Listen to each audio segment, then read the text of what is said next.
Hello, playing this game.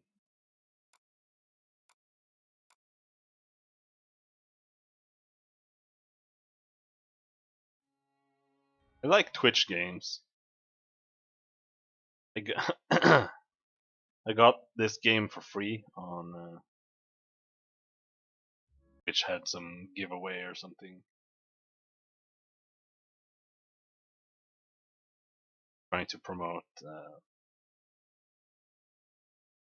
their store, and it did end up costing me like 400 or $40 or something because I forgot to desubscribe. But what I was going to say is that you can launch the game.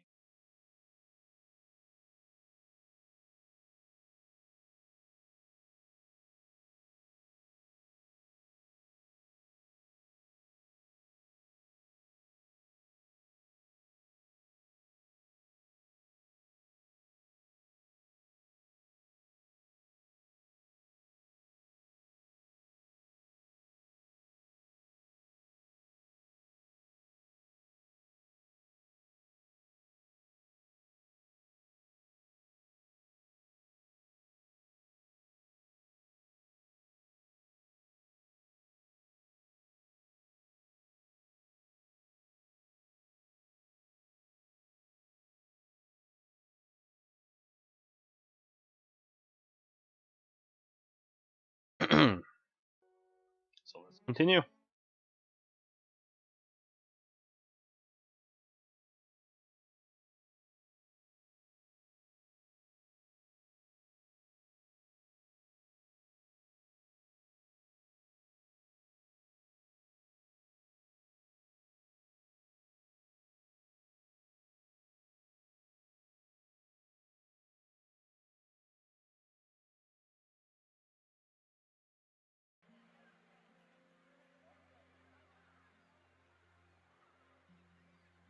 Let's see, where were we? Oh, right, one of the houses.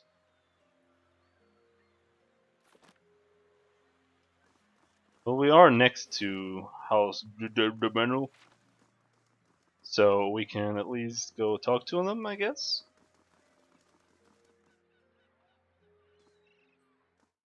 I think I'll be joining the rowdy dudes. I don't remember exactly what they were. Greetings. Oh yeah, reading. The burly guard eyes you warily. I don't recognize you. What business do you have with House Domino?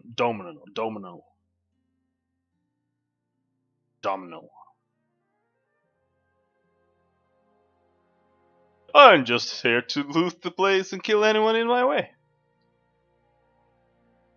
I wanted to ask the Dominoes about attending the animancy hearings.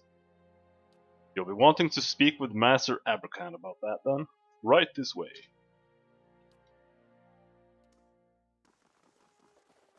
Luxurious furnishings, hostile stairs. Reminds me of the Lore College.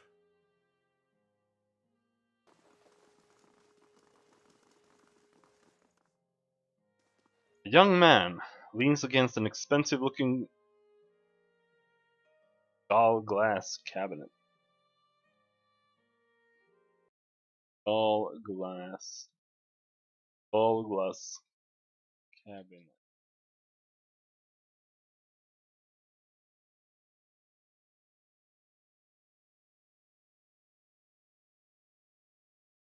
That misspelled? It has to be gall glass. Or?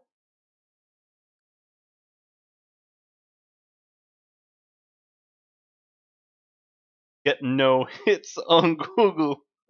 Stop making up words. Yeah, someone pointed it out already.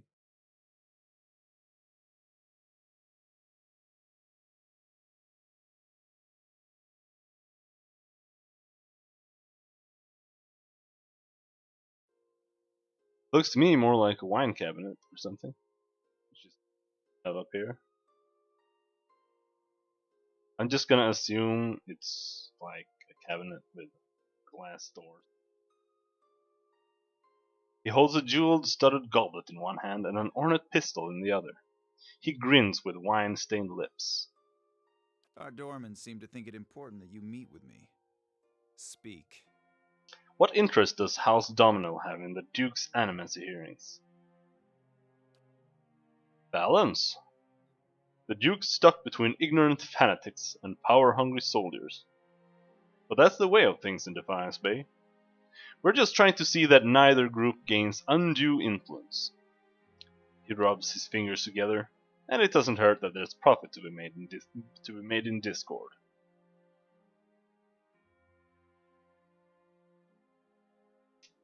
What is House Domino's position on animacy?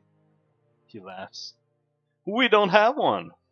The Dustons say they're against it, but that doesn't stop them from looting the ruins and selling runes and contraptions to the sanitarium.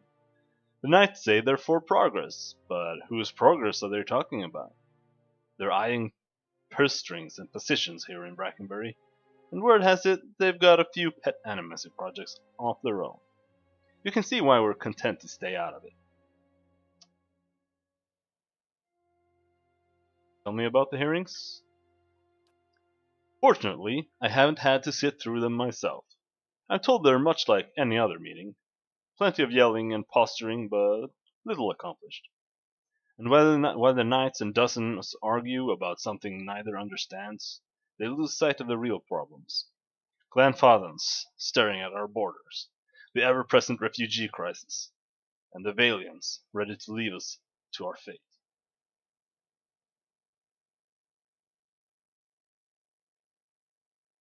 Okay, maybe let's try these guys.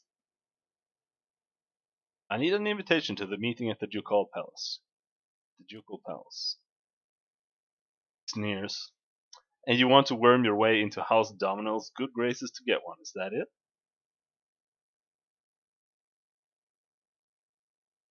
I could just worm my way into the good graces of your enemies.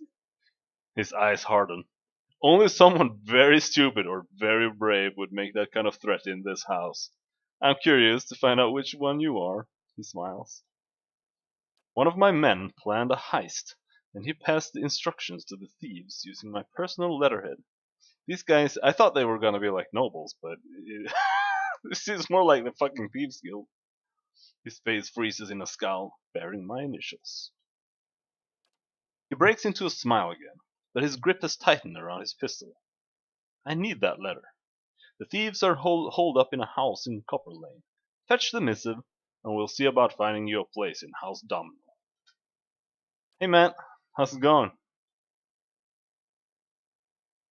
Takes another sip of wine. If there's nothing else, be on your way. I don't know when you left last time, but since I started now, I haven't really done anything. All I did was go into. I'm supposed to find allies that let me animancy hearings in the Ducal Palace, and all I did was go into House Domino's house, and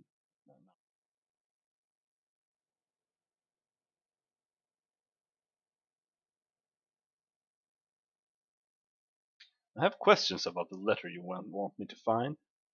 Make them quick. What do you want me to do with the thieves? Leave them in peace, of course. They're still my men. Oh, okay. What were they stealing? Abercon grins slyly. You take care of this job, and then perhaps I'll tell you. Alright then. Let's go kick some thieves' ass. No, I wasn't supposed to do that.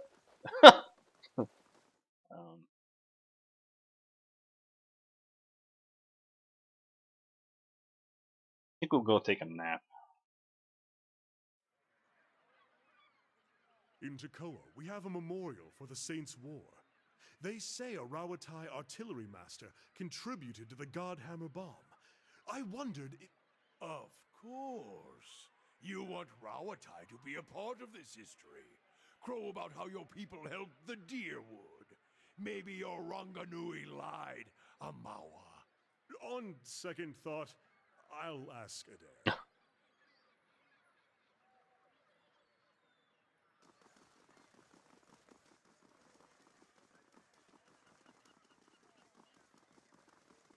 I want to be a nobleman too, just standing out in the streets, chilling, doing fucking.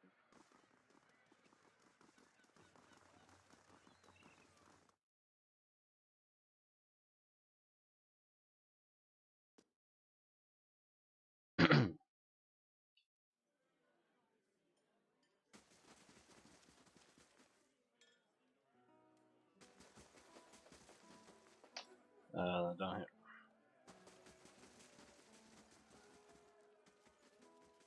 Gods keep Show you. me your menu.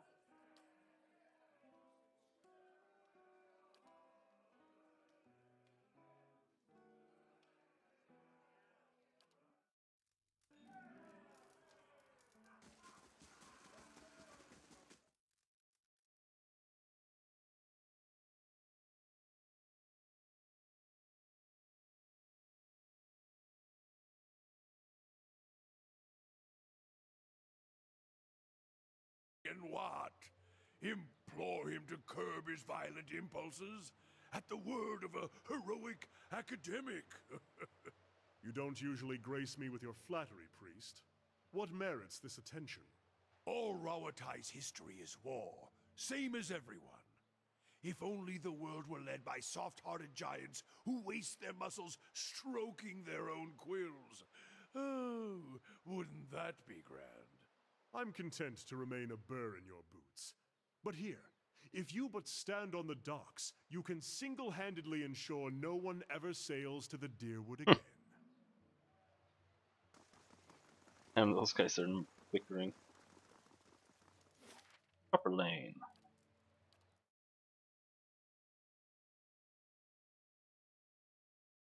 It would be nice to finish the game today, but I don't think that we will be that lucky. I think there's an entire dungeon. Hey, you think we could get another dog?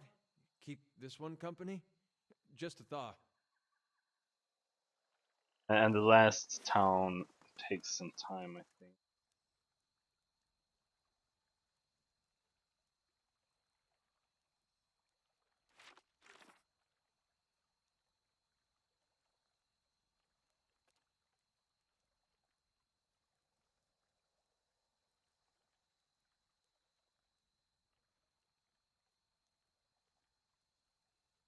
Oh, maybe I should have asked him where the house was. That was an option. Um,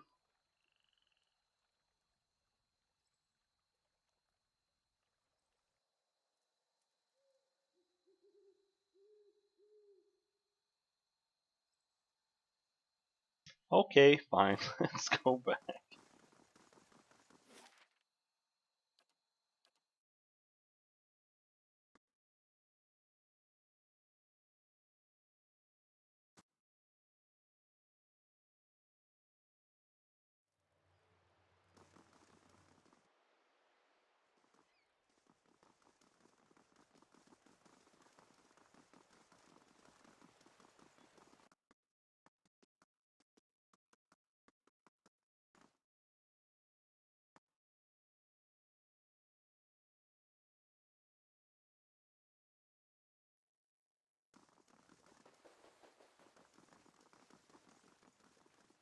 Have you procured the letter?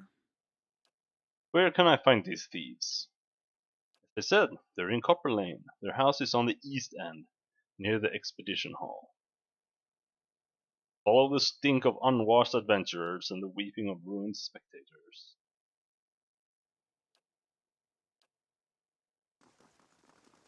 I was heading to the west end.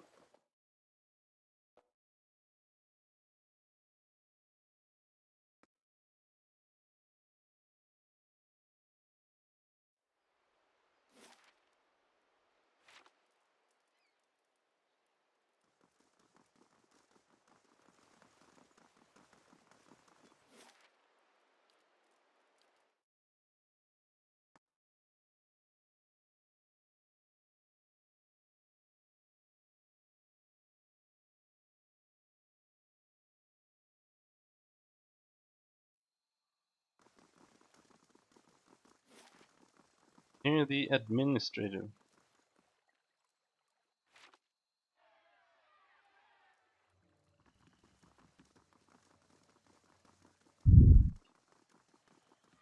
That is.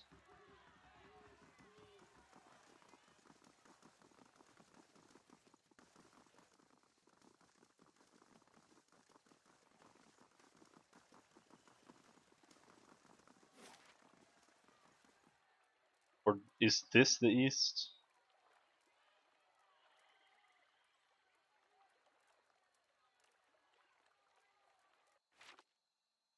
I mean, I assume it has to be one of these with the dots, because you can't go into the others.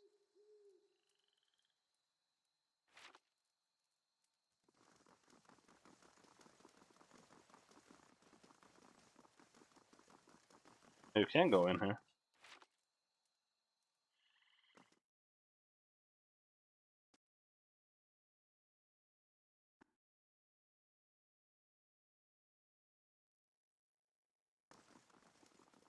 Right. Everyone knows the plan. Up the wall and in the window. Grab the jewel for the pretty little lord. We got it. Listen, dwarf, if I have to... Langdon, we have company. Greetings. The dwarf eyes you suspiciously and hides his pistol behind his back. You, looking for someone? Because this isn't the best. Langdon rounds the dwarf. Idiot! They're probably with the Crucible Knights. You made a grave mistake coming here. No! I'm gonna load.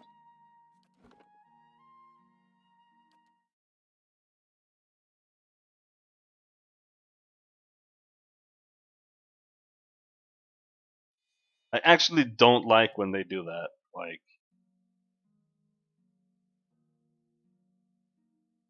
all of a sudden they're mad and you can't, you know, can't shout that thing anymore. Relax. Abracan Domino sent me. He wants the letter back. Man blinks. I have no idea what you're talking about. His hand is still on its blade, but he appears to be caught off guard.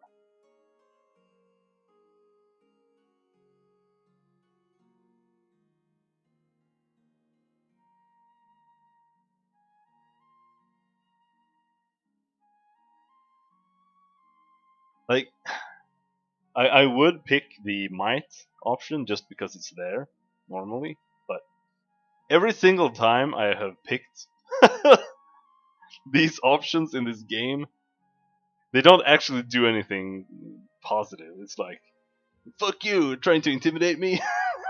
Like, okay. So, if you want to work for House Domino in the future, I suggest you make this easy. Langdon considers this. After a moment, his hand drops from the hilt of his blade. You make a good point. Take this back to the boss. Maybe you could put in a good word for us. I remember.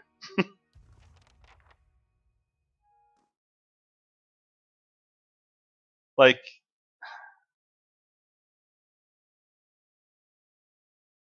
in my opinion, they don't have like a right thing that they can do there. It's either they attack me and that's like the opposite of what their employer actually wants. But if they just hand this over, like, I could have been anyone. I don't know that. And I have no way of proving who I was or anything. Guys.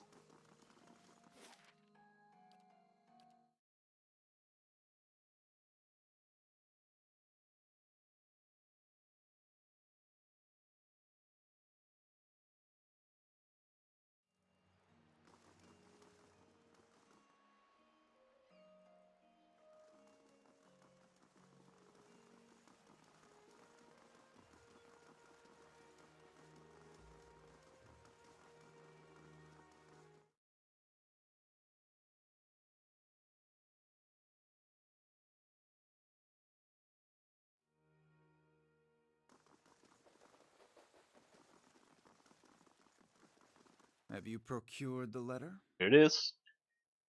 Nicely He done. snatches the letter. After examining it, he folds it into a tiny square and tucks it into his doublet. And now I have another job, as you know, after reading the letter. Of course. Then let me give you some background. Lord Raymond is sitting on a gem the size of an Aumao's testicles. It's called, don't ban me, Twitch. It's called, it's called the Heart of the White March. His crooked grin widens. It's also the subject of a bidding war between the Knights of the Crucible and the Dozens. They're fighting for the honor of returning it to its original dwarven owners, who would make powerful allies. Of course, House Domino would like to see that neither the Knights nor the Dozens make friends with the Dwarves of White March. Such an imbalance of power would not be in our best interest. He takes another gulp of wine. Our contact in Raymond's estate will leave a window open. Sneak into the upper level of Raymond's manor and find the jewel. Then bring it to me. Turn with your gem. Excellent. Remember, stealth is key. The last thing that I want is a bloody feud with the neighbors. He clears his throat. Come back when you have the heart of White March. Don't fail me. Stealing jewels while Durwood falls apart. It's good to see we've got our priorities in order. Fuck you. Takes another sip of wine. If there's nothing else, be on your way. Okay?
Oh, so it is in the Brackenberry.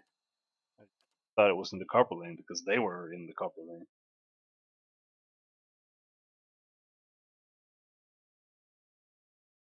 Hey there. What's up? Oh, you made a new account.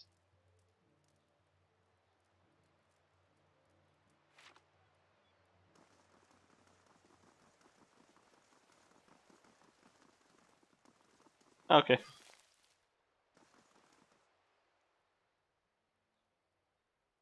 Don't like corn anymore.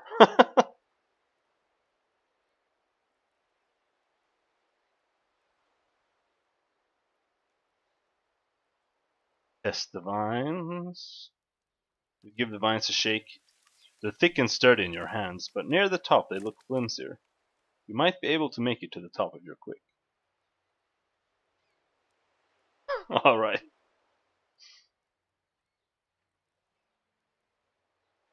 I would just toss a grappling hook normally, but I'm concerned that it might make some noises. There's a potted plant there. Climb the vines.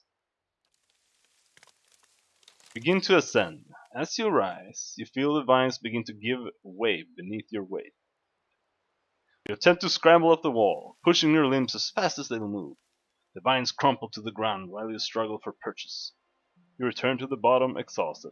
Well, nice. Toss a grappling hook. Cast your grappling hook, and it catches on the window sill. The rope remains taut as you put your weight on it. Rope. Raising your legs against the wall, you climb the rope. Perch atop the windowsill and steady yourself against the frame while the breeze cools your back. You detect movement inside the house. Blinking as your eyes adjust to the dim interior, you slip inside the manor.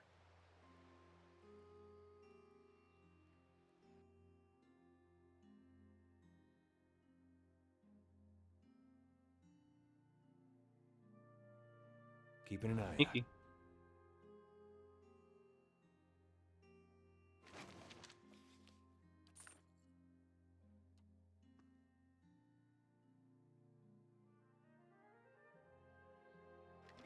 I wonder if I can do this with just one character.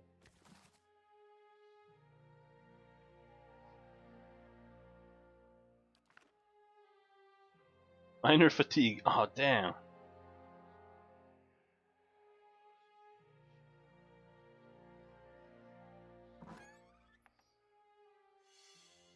An object. What? Found something. Huh? Bus? Oh.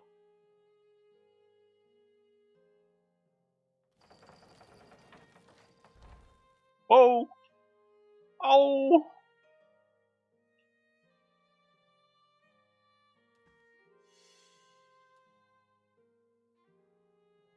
God damn it, kinda. Huh?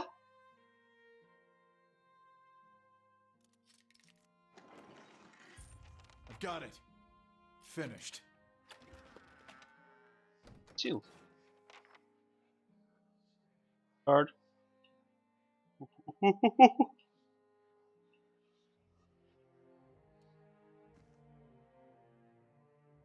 I'm down the rope.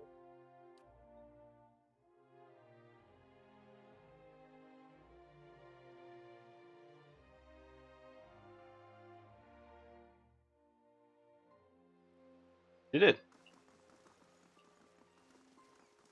I actually kind of like sneaking stuff in games like this, but they never do it. Like even if you join the Thieves Guild or whatever. Oh, holy shit.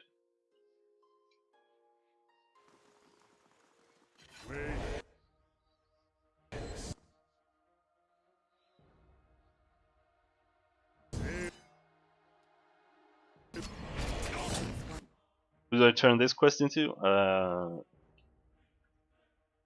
I was given the quest by House Domino, who I'm trying to solicit aid from to get into the Animasi hearings. Repels my Fuck you.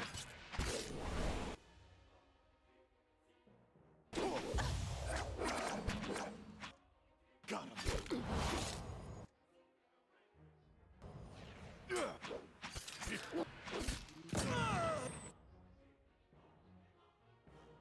Oh no, I was sent there by.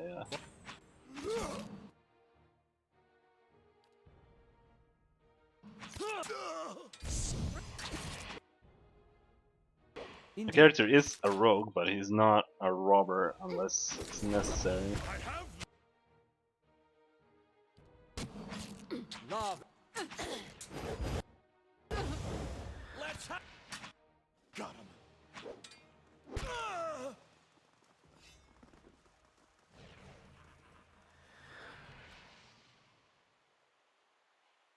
No, I didn't. I didn't rob them. I robbed for them. Or it's burglary, rather. I think.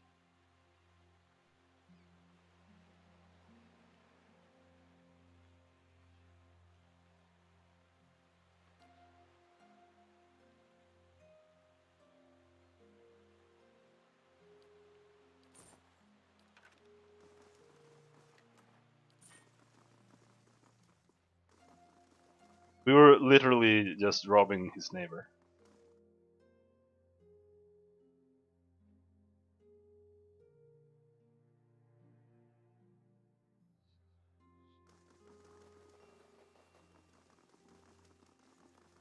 You have something for me, I hope? Here it is. Already?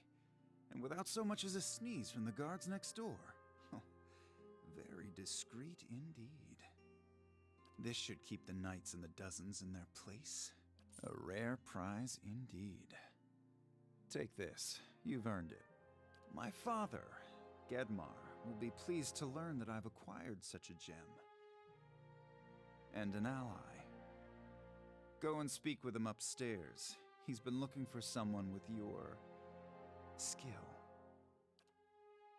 Tell the guards you're a distant cousin. He winks. We'll understand. Okay. No. Wrong. Wrong room.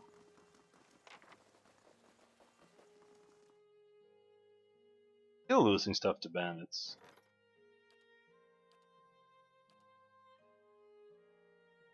I guess I'm still building walls.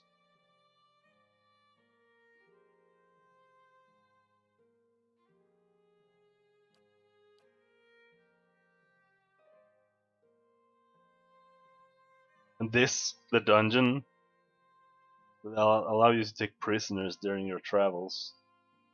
I've almost finished the game. I still haven't found a single person I could take prisoner.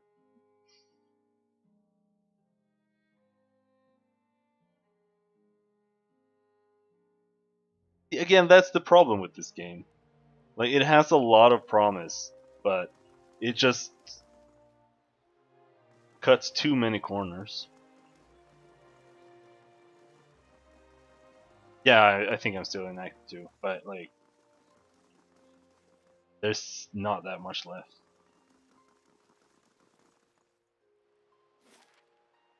I was going upstairs. Why am I outside? Am I stupid?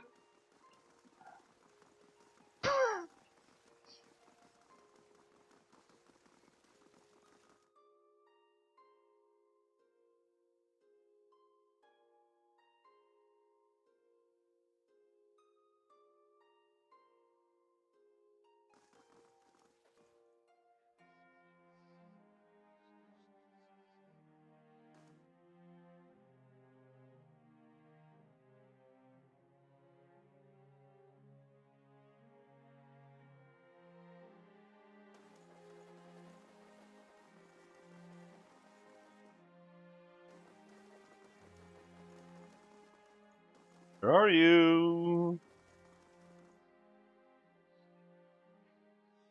Yes, hello. Welcome.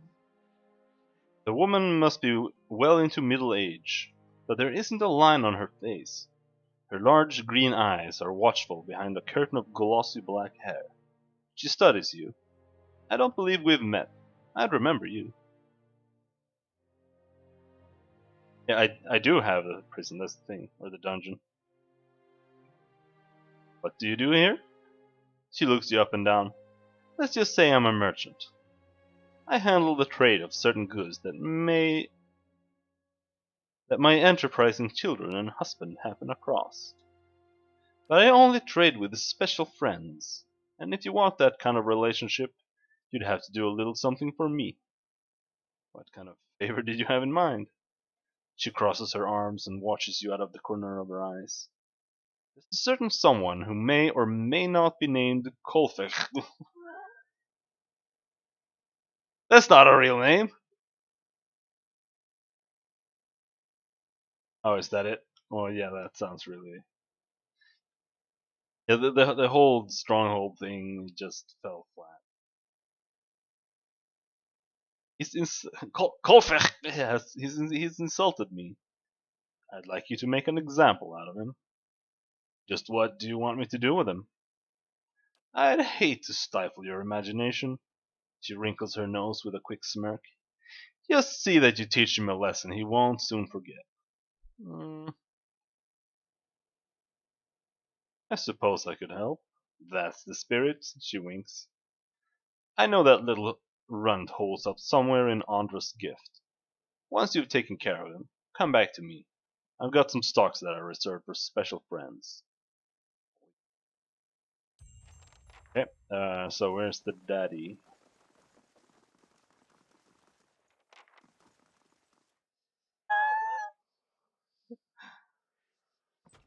Guard nods respectfully towards you.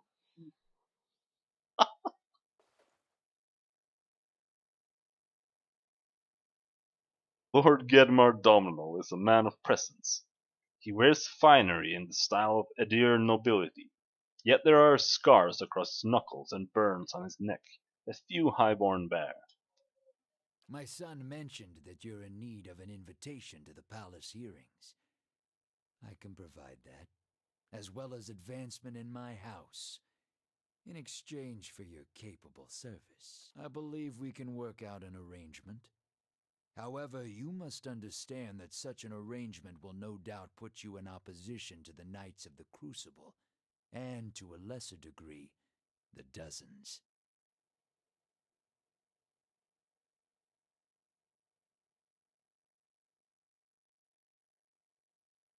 Odd.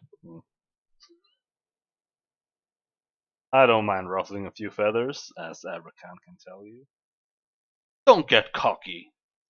I hate people like that. This isn't about some bauble in a nobleman's attic. Know my terms before we proceed. You've served my house well thus far. Individuals of your skill are always in demand in House Dominel. What I require will be both dangerous and illegal, which you have no doubt surmised. He begins pacing behind his desk. Failure will mark you an enemy of House Domino, and of many others in power in Defiance Bay. Feet make no sound as he crosses the velvet carpet. Tempers are rising in the city, and many are quick to perceive a threat. We'll have to accept this task without foreknowledge of the details. I expect nothing less than absolute loyalty from someone seeking the favor of my house. He watches your face. If this is asking too much, now is the time to withdraw. Stops and places both hands on his desk, leaning forward. Should you succeed, however, you will be rewarded most generously. House Domino is a wealthy and powerful ally. Lord Domino extends his hand across the desk. Do we have an accord? Sure. I accept your terms. My forefathers taught the citizens of Defiance Bay to fear and respect the Dominel name. In the wake of Hadrit's rebellion, establishing a reputation was most expedient. We don't live in the same world as they. Trouble is brewing, but this time we must be careful if we want to avoid the crossfire. The Knights of the Crucible has grown bold amidst the chaos. They fear the Dozens and their ability to coax an angry mob. They seek to assert their authority the only way they know how, by stomping over every other bastion of power in the city. His hands tighten into fists, the scars sharp and white across his knuckles. Marshal Wenfeld has become a problem. He's taken a particular interest in some of House Dominal's business activities. Will neither be bribed nor threatened, nor convinced by any other means. He is intransigent, a weed, and if nothing is done, he will turn the full force of the Crucible Keep on us. Go on. Marshal Wenfeld must die. I need someone cunning and efficient to carry out the deed. Wenfeld can be found in Crucible Keep of First Fires, one of the most well-guarded buildings in the city. His piety should make it simple enough to corner him. I want the Knights to go to war with the Dozens, not with us. Tensions are high enough that it won't take much to turn them against each other. Leave this token on the altar of Abidan in the chapel. It will send a clear message to the Knights.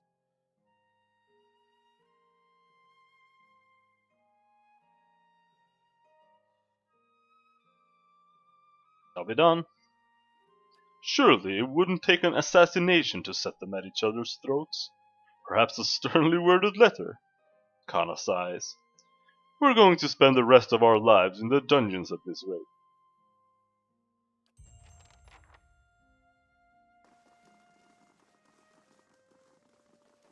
Want me to assassinate him inside the Crucible Keep?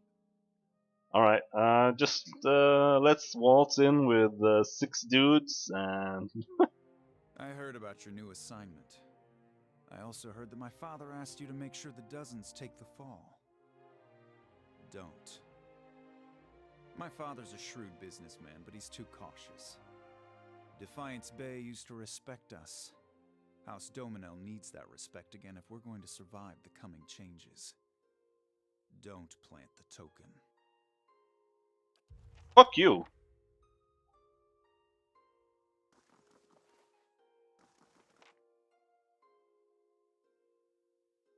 Maybe go over people's head.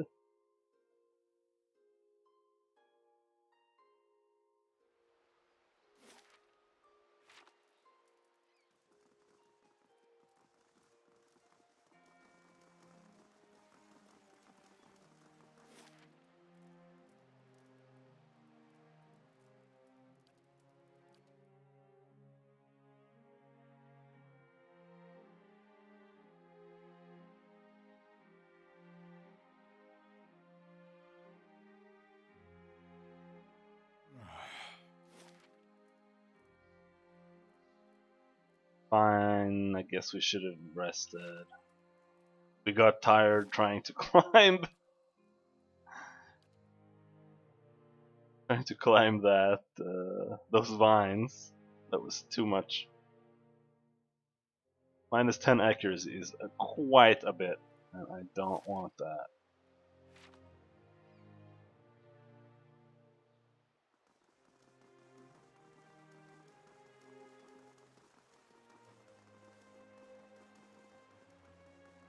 Dead.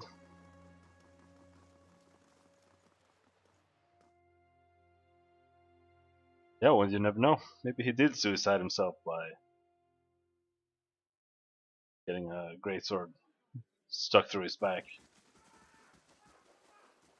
Happens. Welcome.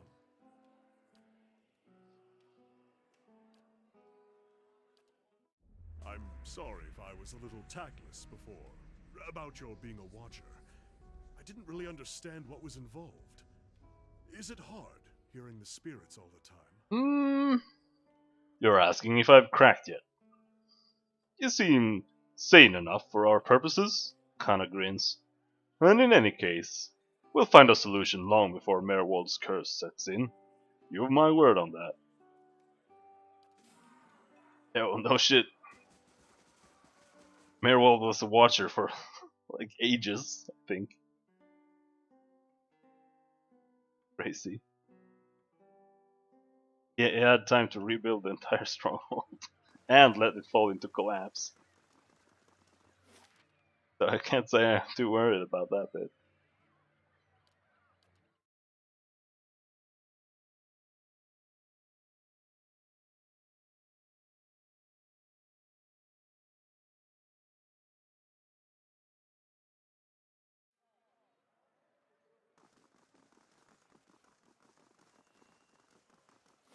Crucible Keep, yep.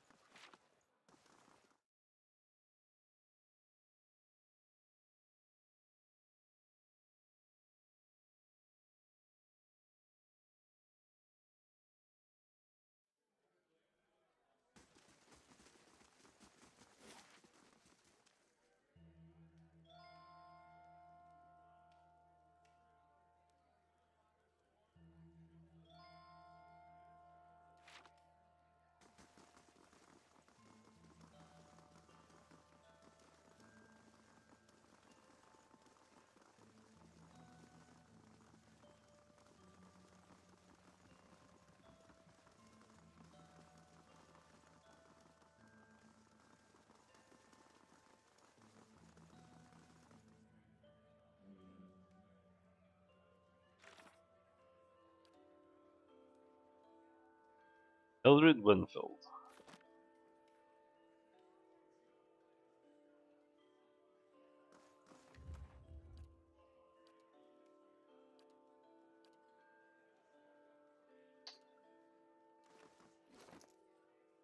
Oh shit, where is it? There.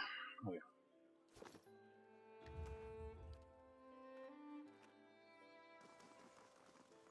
Oh, hello there. Sure. Nice of you to join us. Sure. That is who I was supposed to kill, right?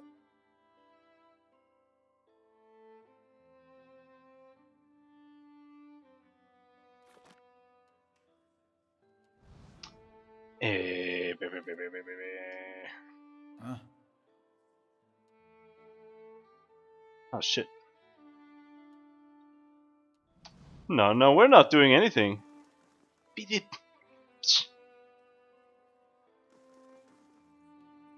Hello?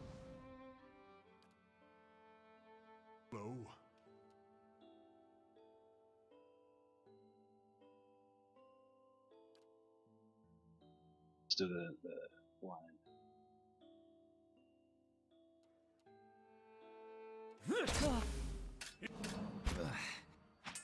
This thing isn't doing the job. Well, there we go. He is dead. No one's gonna notice if I walk out of here with wearing crucible armor, right?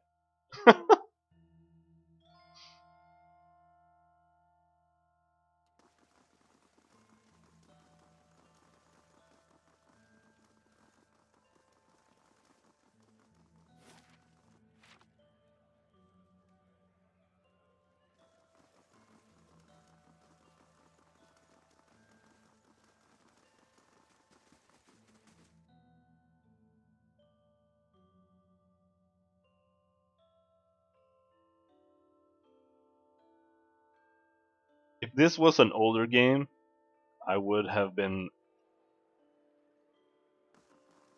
really worried that placing that token before I killed him would not trigger the fact that I placed it there. But I think that they know better than that now, right?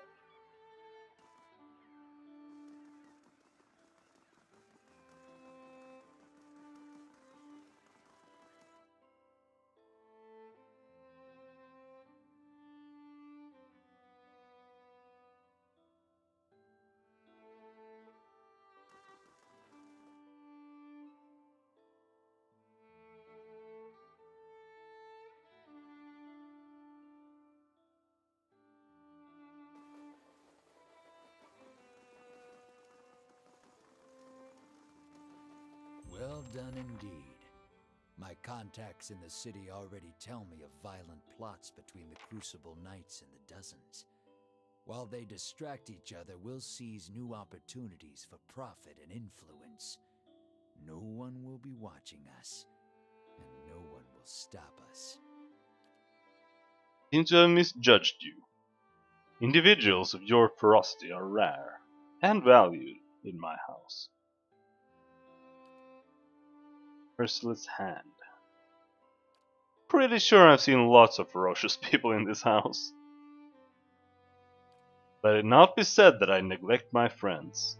A favor for a favor, then. Consider well what you'd ask of me. It may be advantageous to have a friend like myself on your side to help with unexpected developments, particularly these days.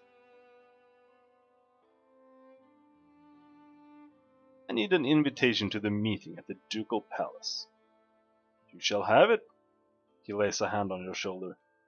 And when you attend, I'm sure you'll keep House Domino's interests at heart. Gedmar returns his attention to his desk. Forgive me, but I have matters to attend to now. I trust you know your way out.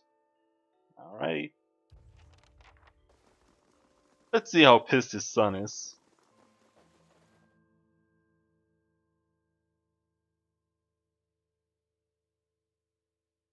Son's plan was shit anyway, so.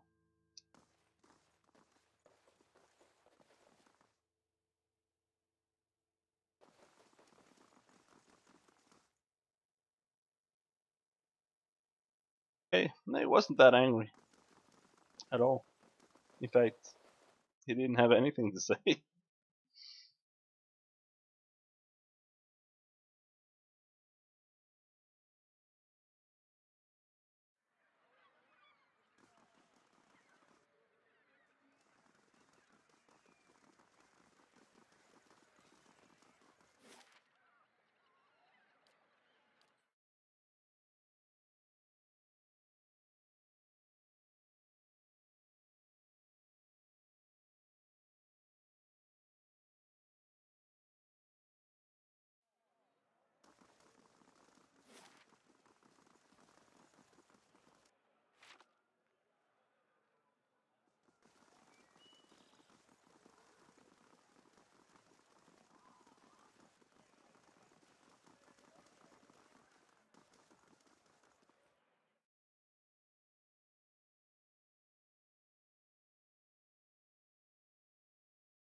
Oh, I have to return to Lady Webb.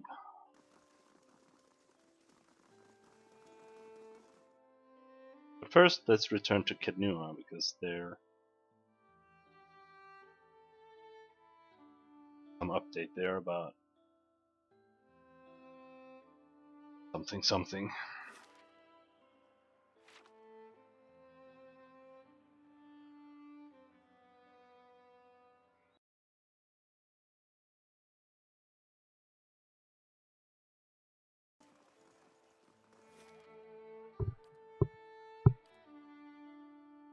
And it'll make some time pass, which means my buildings will finish.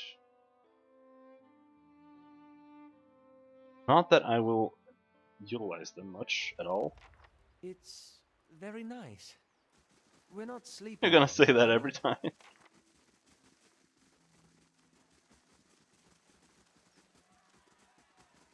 Hello.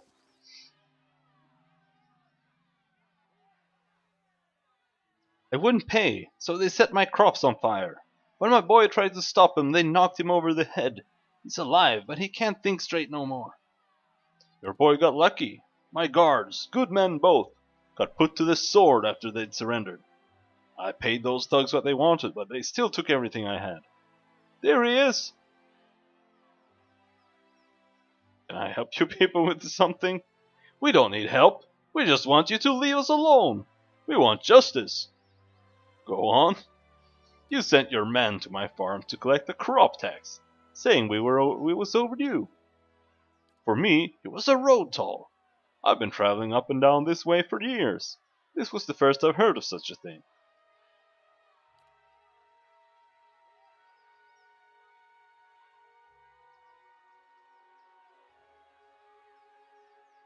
What makes you think I sent these men? They said they were acting on orders from the Lord of Kednua. That's you! Those weren't my men. Then who were they? They weren't no. Happens again, it's not on my orders. You heard it directly from me. Say we believe you. What about what we have lost? What about my crops? And my goods? And the families of my guards? Before I hang the lot of you, leave. I don't care about your idiot son or your trade goods. Get out of my keep. Give them. I'll give him a bunch of cash. Most generous of you, my lord. The villagers nod and smile at you, uttering thanks as they distribute the coins between them. Ah, angry mobs. The inevitable thorn in every ruler's side, eh, Cashew? Brings you to Kednua. I have news about Lord Gathbin. Let's discuss it in the great hall, away from curious ears.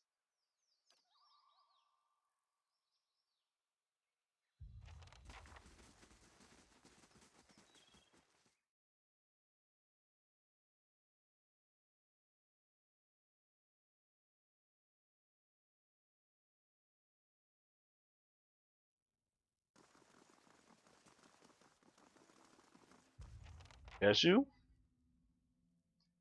I've received word that the Lord Gathbin is amassing an army of mercenaries near Yenwood Field. It appears a peaceful claim to Kednua is no longer possible.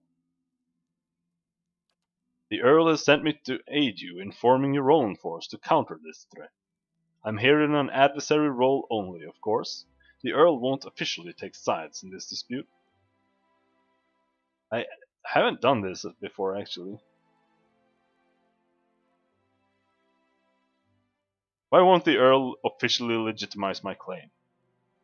It's a delicate situation. Legally, Lord Gathbin's claim is just, and he knows it. Stripping the land and title from a noble family is quite dangerous, perhaps more so than killing the man outright. With Gathbin dead, the Earl only needs to worry about blood vengeance from family members that actually cared for Lord Gathbin. Those, if court gossip is to be believed, are few and far between.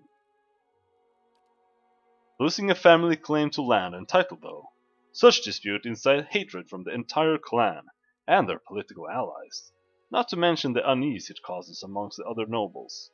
Wars are started for less. No. If Gathbin is to be denied, it will be you who must prove your legitimacy to the Earl and all others who would dispute your claims. This is what it means to be noble in Durwood. Anything else you wish to know, please ask. Talk about my army. Where am I getting my troops? I sent out a call for volunteers from the land around Kednua. Hopefully, people will realize that being under your rule is preferable to that of Lord Gathbin's. Any hireling stationed at Kednua will also accompany you to the battle, so I suggest you acquire as many of them as possible. I received a missive from the Dominals. The Dominals, he frowns slightly. They've heard about the situation and will send a squad of men when the time for battle comes. They were unclear about what kind of men they'll send, only that they're very good with their blades. What's the status of my regular troops? Marshall shakes his head. Too green and too few. If you go up against Lord Gathbin now, losses will be heavy. However, victory is still possible. Special allies do I have available? The Dominals will send what it can. The Dominals will send what I can only assume to be assassins to join your infantry. Need to recruit veteran troops. I know a company or two of veterans that would be willing to join us for a bit of coin. I'd say 10,000 coppers should cover the expenses. This should do. His eyes widen. It will be done. That's all for now. I honestly don't know what else I would do with money. Like I barely buy anything. I already have like almost the best weapon in the game, and well.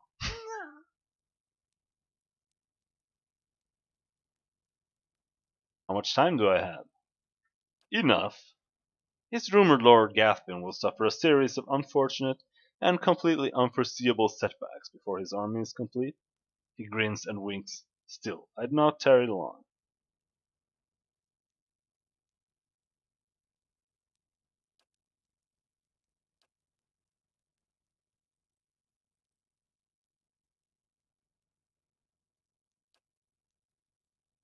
I have a fortress with strong walls. Why not let Gathbin's army come to me? Lord Gathbin isn't fool enough to risk tearing down Kednua just to kill you. If you shield yourself behind these walls, he'll have free rein to torment your subjects in the countryside.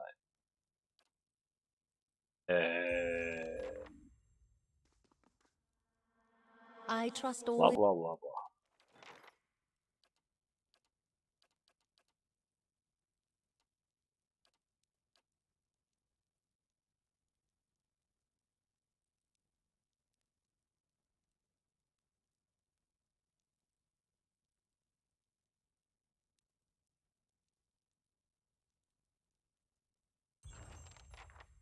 Well, no idea. Like, go kill him. Excellent. Morale is high and the troops are eager to follow you to glory. Are you certain you wish to march? No. Let's go. As you command. I'll march the army to Yenwood Field. Will you be accompanying us? Yes, let's march.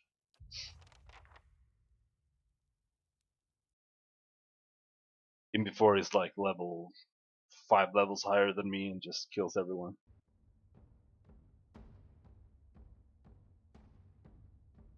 As you crest a small hill overlooking Yenwood Field, Lord Gathbin's army is a flurry of activity, scurrying to and fro. Even from this distance you can hear the drums of war beating their steady cadence, designed to intimidate their foes while organizing the rank and file into battle formations. Marshal Forwin approaches.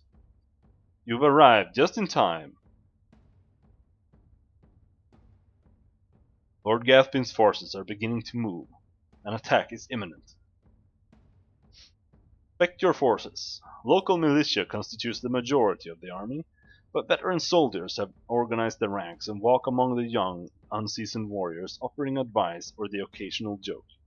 They cheer, striking sword to shield as you pass, in thunderous approval of their lord. Oh, yes, I have deserved this. A lone man approaches. He leans in close and clasps your hand with a firm grip. Fear not, my lord. The others are already in place. Just point at who you want dead. House Dominal is with you. He inclines his head at Gathwin's army. Crooked smile on his face. Any idea what Gathwin is planning? Marshal Forwin strokes his chin.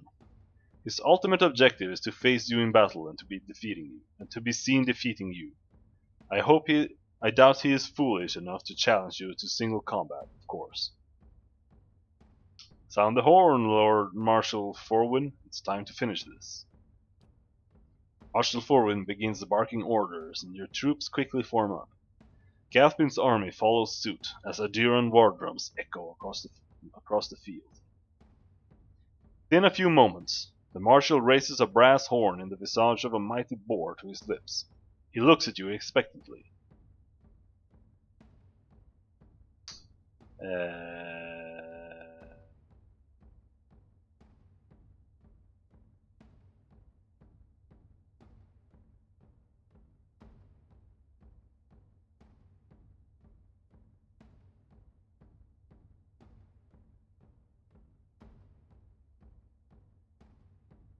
Nod. Your troops bellow across the field, pounding weapons to shield, as the Marshal's horn sounds. Dozens of bowstrings twang in unison behind you as your archers unleash a hail of arrows at Gathwin's army. The missiles hiss through the air with deadly accuracy, felling scores of enemies. They can't... How do you... What? Do you even aim when you do that shit? You just hope you're like aiming in the general area.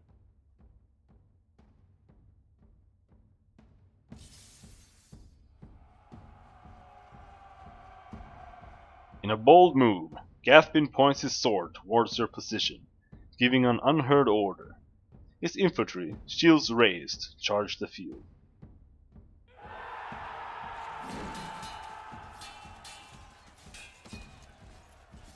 Your infantry charges headlong into the enemy infantry in the center of the field. The cacophonous sound of metal on metal is nearly deafening as the two forces collide.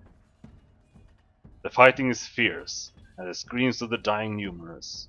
Led by veteran warriors rallied to your cause, the troops fight valiantly, and appear to be holding their ground. The battle thus far appears to be a stalemate.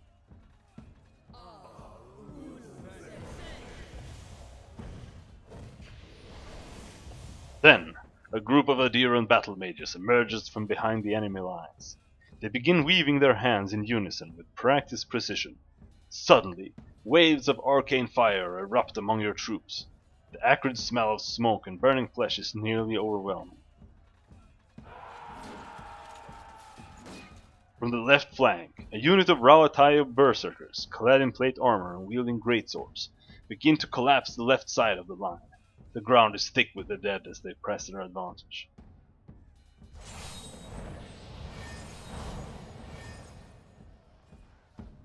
Meanwhile, bleak Walker paladins, dressed in dark armor, carrying sword and shield, stride back and forth between Gathwin's lines, rallying his warriors and exhorting them to fight harder. Why does he have like 4 billion allies? As the battle rages, Marshal Forwin looks to you for orders. Just so I get to choose.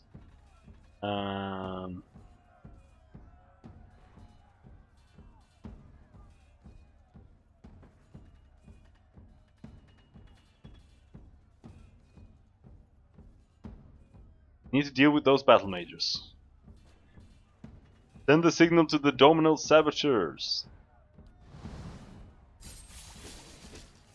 Dominal Saboteurs reveal themselves from within Gathwin's ranks. They quickly dispatch the leader of the battle mages, and one by one, the mages fall to daggers in their backs.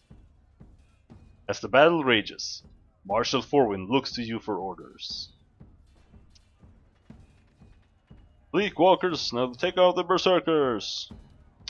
Nope, no allies. Study the battlefield.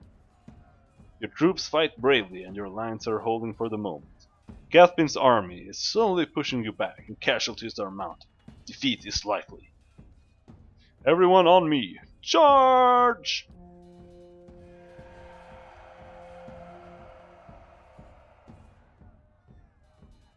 As the remainder of your forces charge, a horn sounds in the distance. A new contingent of warriors crests a nearby hill. As Gathbin's reinforcements charge headlong into the fray, his other troops cheer triumphantly. The new arrivals quickly join Gathbin's forces on the field. As the battle rages, your forces fight valiantly, pressing ever forward. Casualties on both sides are high, and victory remains elusive for either side. Cashew! Lord Gathbin strides through the carnage, his elite guard accompanying him. We both knew it must come to this. Come now, it's time to put you down like the dog you are. Here I am. Let's finish this. Oh, what the fuck?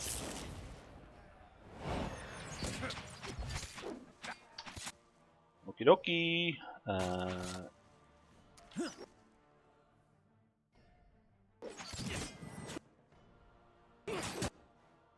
Phew.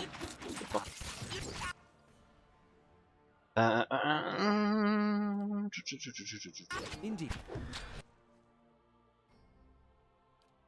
See what we have. Toxic Cloud.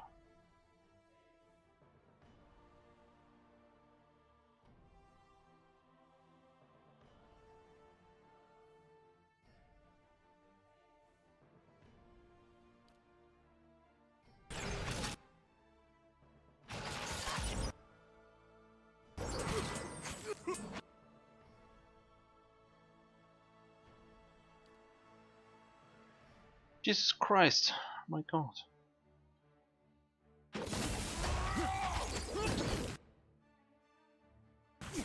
Oh, don't disengage.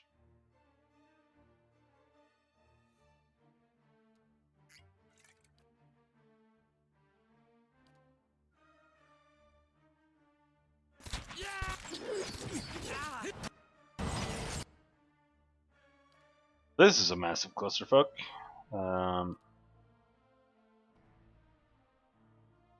Uh,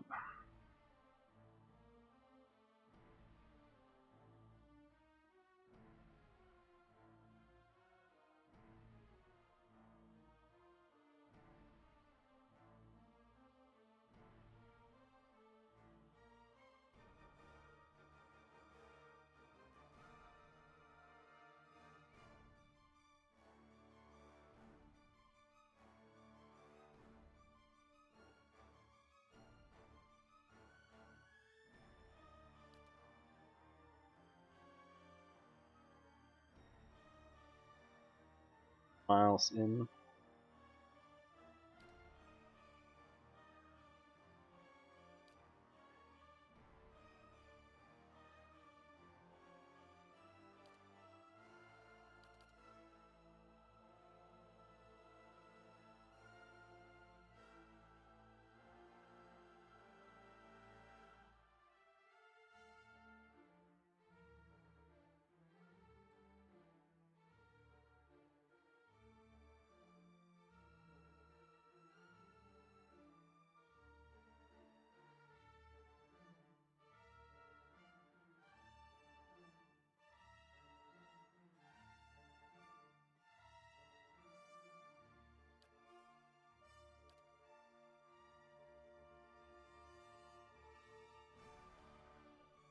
Blind is good, but the AoE is pretty small. Can't see chance or anything.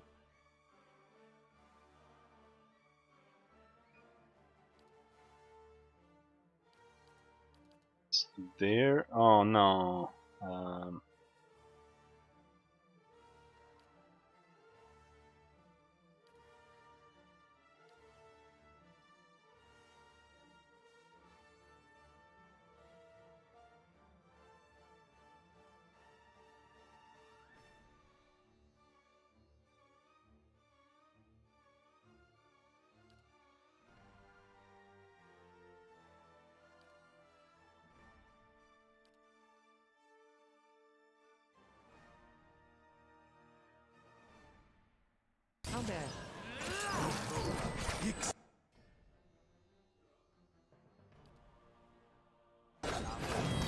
Beyond the sea.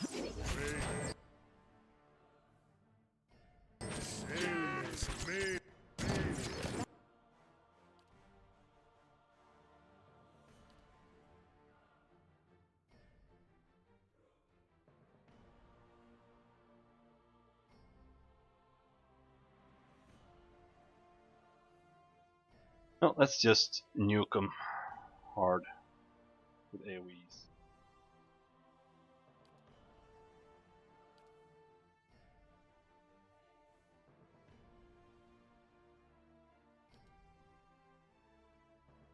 Finished casting that.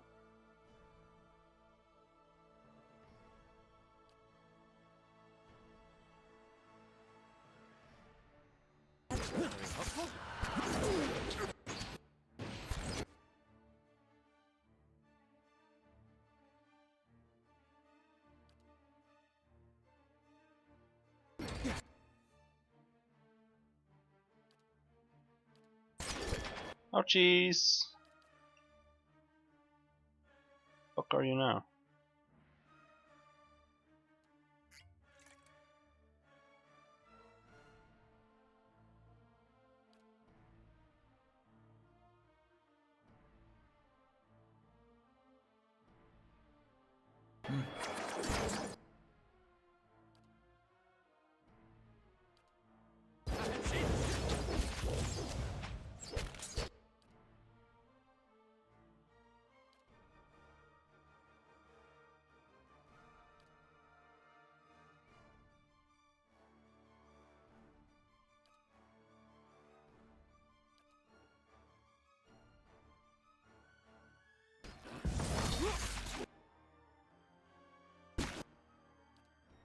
Oh!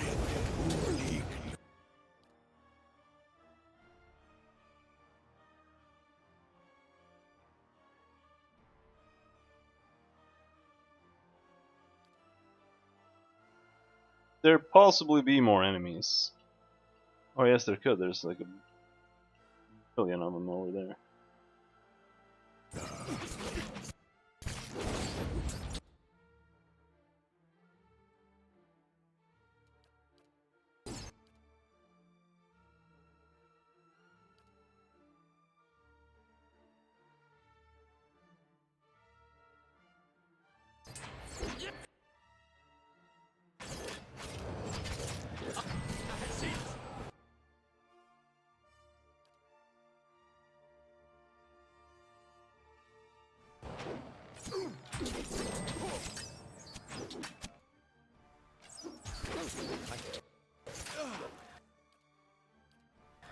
That is most certainly not what I told you to do.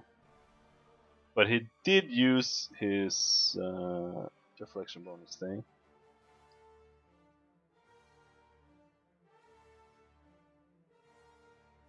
I don't have a lot of faith in the...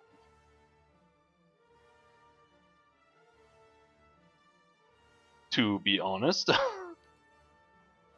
um...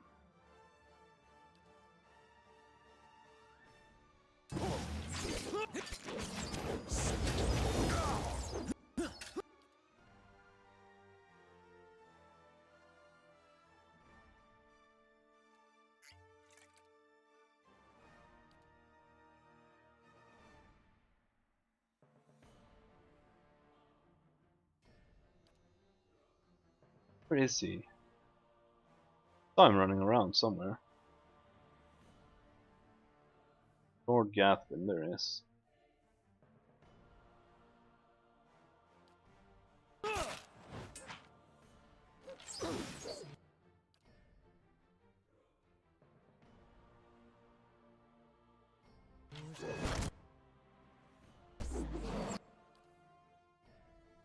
And where's my main character?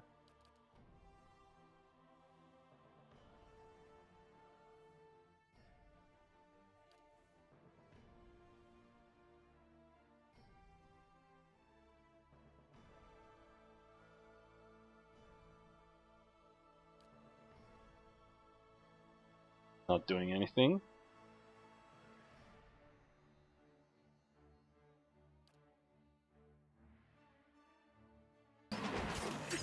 Ah, worth that drop.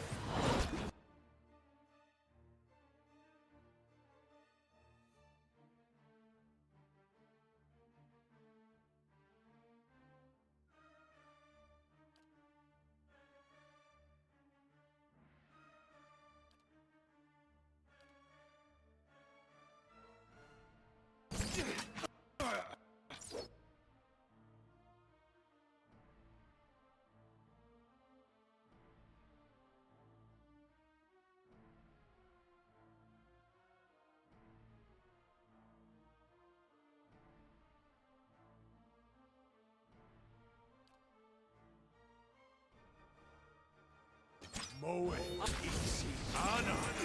God, more!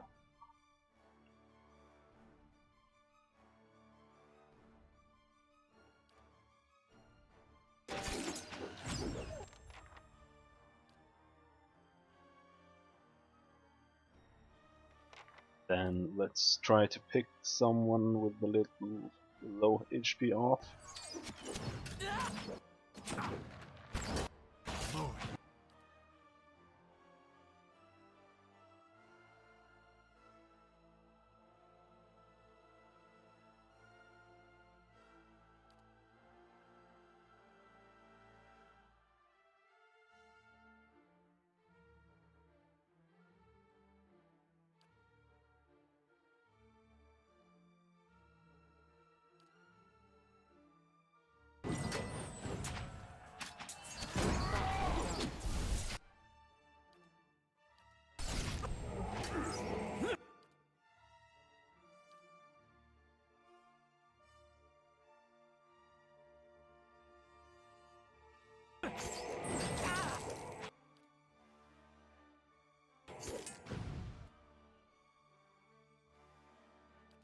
This might be a good place to... wait, Selmes, wait.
I think that was pretty effective. Like with one spell.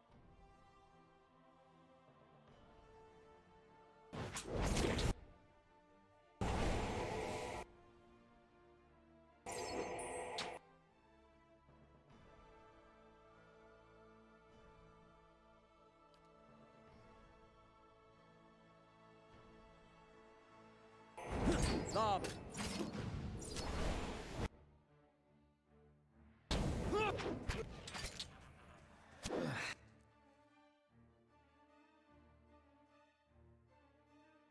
Thickened. So bad.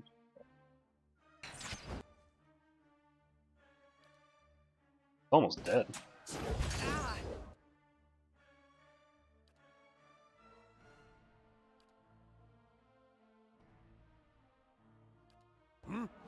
Lava room. Be on.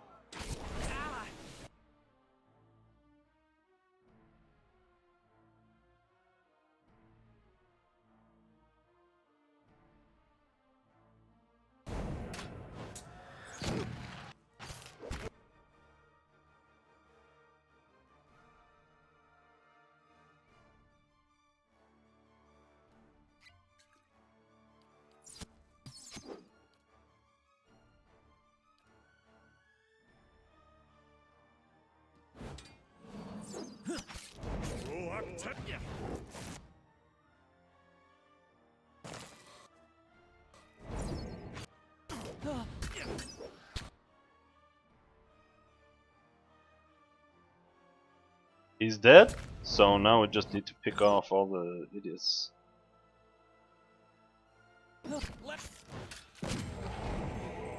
Ouch.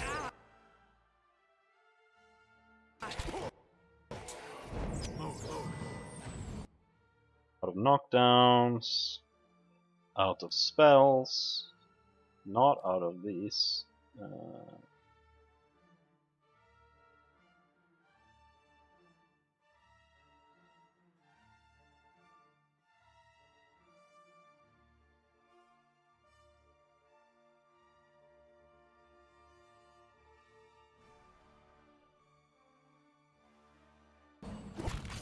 Let's save that.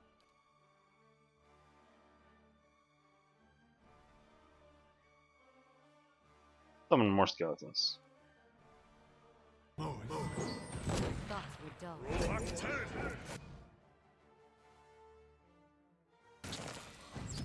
Holy shit, ouchies.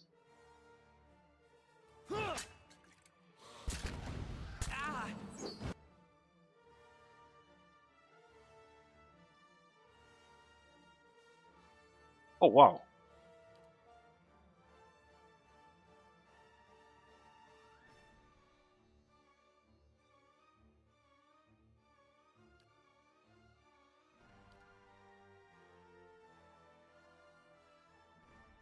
Indeed.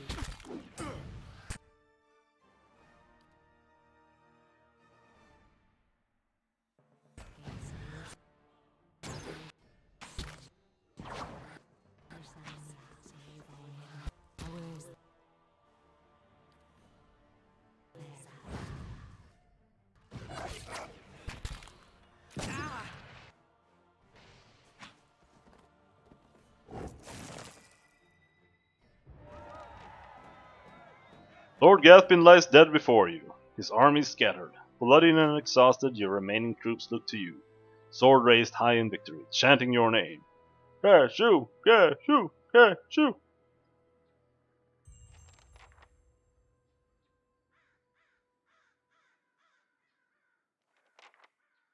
Holding the hem of his robe as he steps over several bodies, Chancellor Warren approaches you.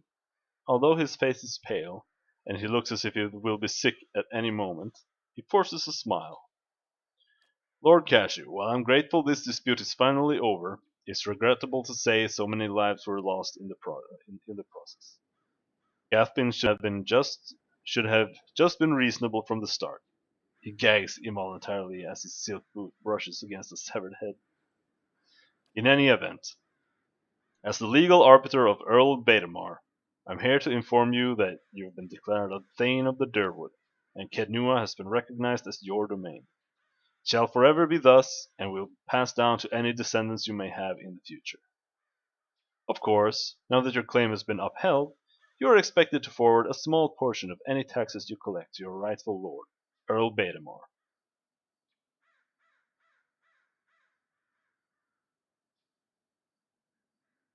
Sounds reasonable? It appears my work is done. Feel free to visit the palace if he steps in a pile of entrails with a wet squish as he turns to leave. On second thought, I'll come and visit you. Yes, perhaps in a year. Or 3. Lord Cashew, it's been an honor to serve you. I'll be making my way back to Garen's Grasp. The Earl has some urgent business for me there, unfortunately. Should you ever find yourself that far north, feel free to call on me. I'd love to trade war stories with you over a cup or two. He grasps your hand, briefly in a firm grip, then turns on his heels. He loots in the bag. Oh, all of it in the bag. Shove it in there.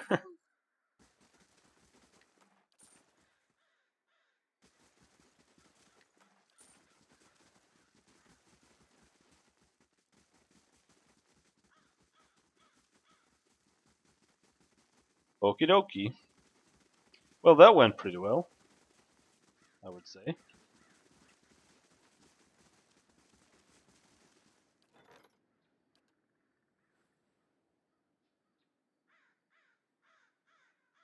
Something something. Yes, yes.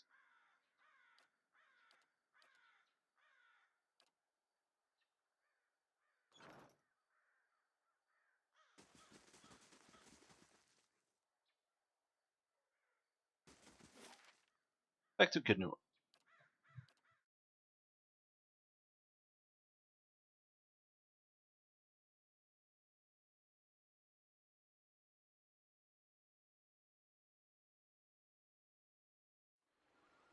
It's very Shut up! nice. We're not How many sleeping times are you here, gonna right? say that? Oh, bonus.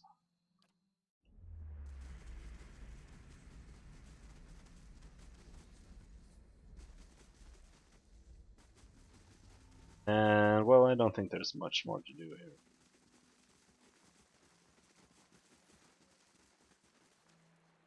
Back to doing something cool. We are supposed to head to Brackenbury. Yeah, loot for the loot god. Sure. Although, I'm not sure any of it was useful. It was all just blue. And at this point, if it's blue, generally means it's a piece of shit. Got a bunch of exceptional swords and a bunch of fine, great swords.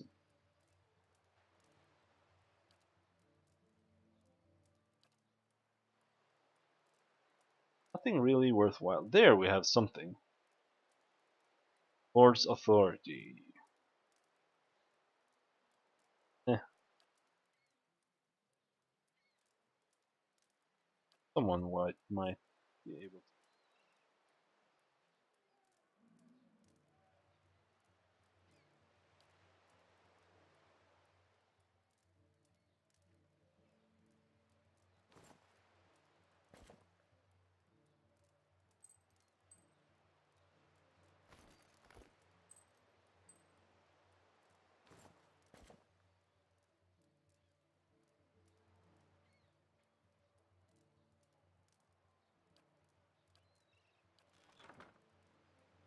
Oh,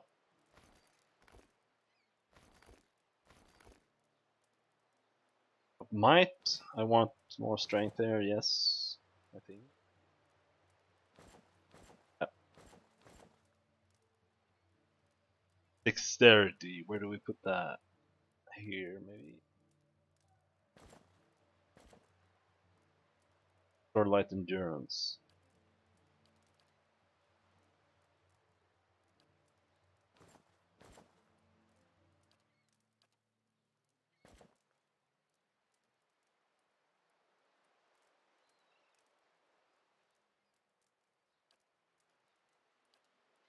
Shove it in there. Press affliction.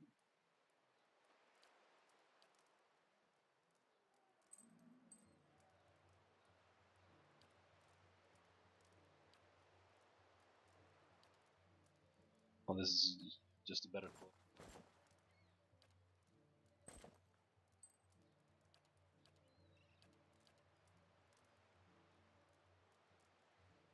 Eh, good enough.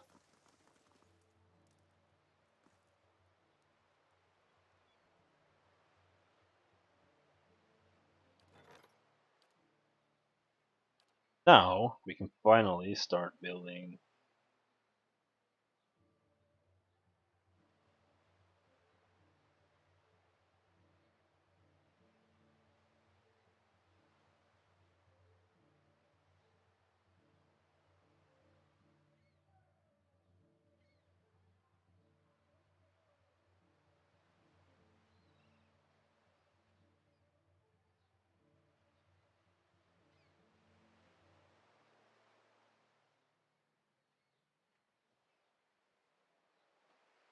Build a chapel just because it gives more prestige.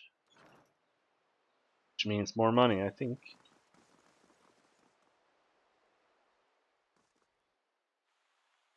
Mistress Web. Spider Woman.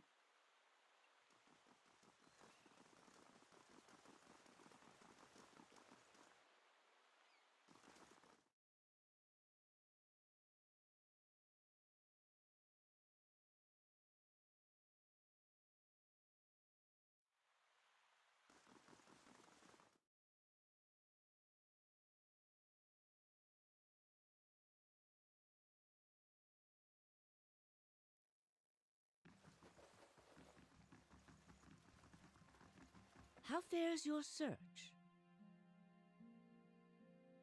I'm going to do this for you. I think it's time you told me everything about Theos. I've told you everything you need to know. Not everything. It's only right that you know everything. When I was younger, before Dunreed Row, I had many suitors. These were fine-looking men of good stock, but I could see their thoughts, and they were unimpressive. Boys' thoughts. I toyed with their affections. I resented all of them. And then I met a man whose mind was a mystery to me. But he understood me. He knew me at a glance, told me things I didn't know about myself. He was neither handsome nor charming, but he was all I ever I wanted. think I've heard all I need to. Talking about Theos. We made a game of my gift. He would ask me about people, and I would tell him what they were thinking. Sometimes the information was very sensitive. And then one day he asked me if I trusted him. I said I did. Next I knew I was donning a silver mask and swearing oaths to Woodica. Using my gift for the leaden key still felt like a game to me, so I did it. I did it because it pleased him. But it didn't last. I don't like living in the dark. It's a powerless, hopeless feeling. Every day I did things without knowing their purpose. Every day I loved a man without knowing his thoughts of me. I sensed that there were things he wanted to tell me. I sensed that he knew everything the leaden key was created to hide. But Theos was unyielding. One day I disappeared without a word. He would kill me for it, and I knew that. It's their rule. I just wanted to see him plunge the knife, because then I would know. But the day never came. He has left me to wonder. I have devoted my years to learning everything I could about him, in hopes I would find some clue as to who he really was, and why he felt he had to keep his secrets locked away. I have precious little to show for it. Just an old woman nagged by old thoughts. And that is truly everything I can tell you about Theos. I hope you will accept this embarrassing story as a show of my good faith. Want to discuss the animancy hearings at the palace. What of them? House Dominal has accepted me into their delegation. Unlikely as it may seem, House Dominel is as much responsible for maintaining the peace as the Crucible Knights. The Duke understands this, and he will hear you out if they are with you. You need waste no more time here. Get to the palace. Make your case to the Duke. With him on our side, all of Deerwood can be mobilized against the leaden key, and Theos can be rooted out. I only wish I could be there to see it. There is a very old bottle of a very good brandy that I have been saving for a special day. If you hurry back afterward, there may be a little left for you. Off with you. You're going to do very well in there. Well,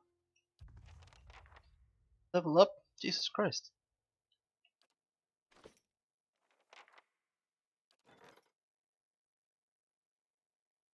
Blah blah blah blah. Feel like reading those.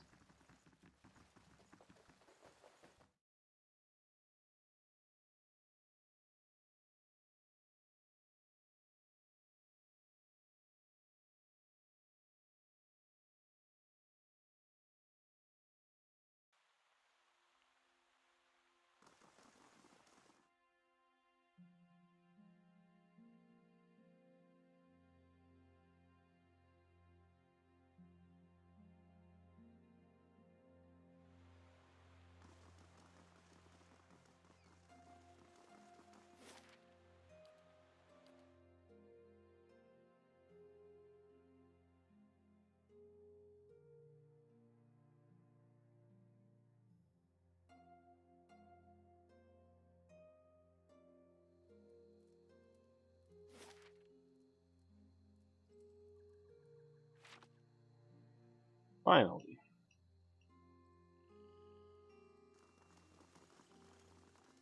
No more assassins?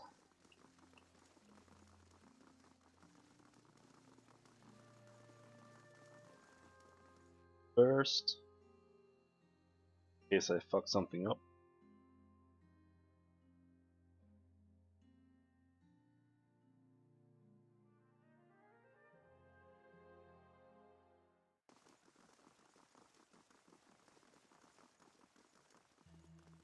Go to the upper floor.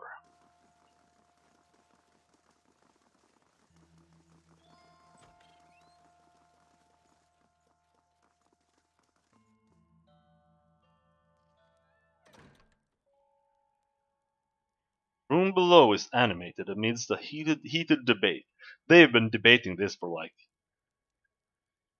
2 months straight without taking a single potty break. All the representative groups are easily discerned in the crowd.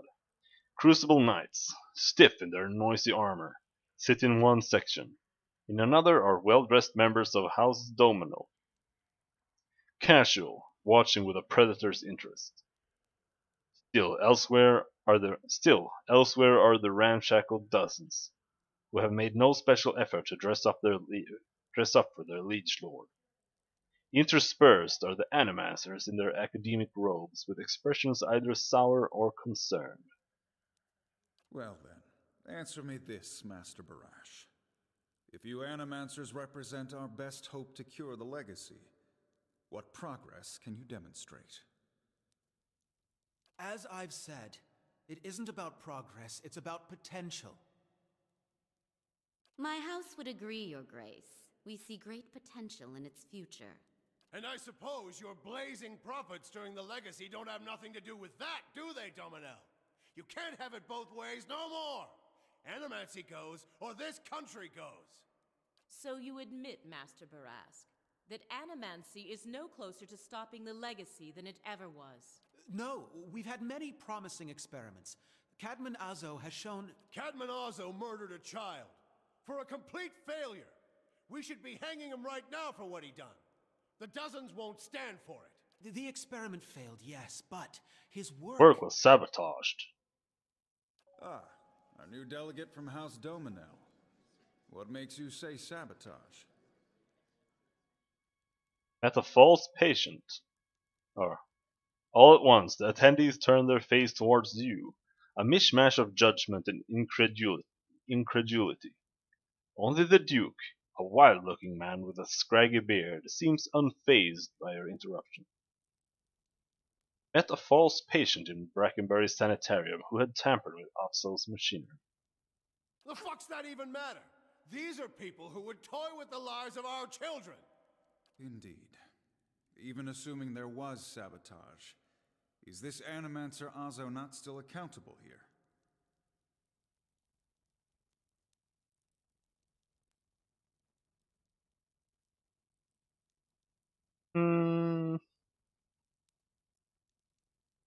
I don't know.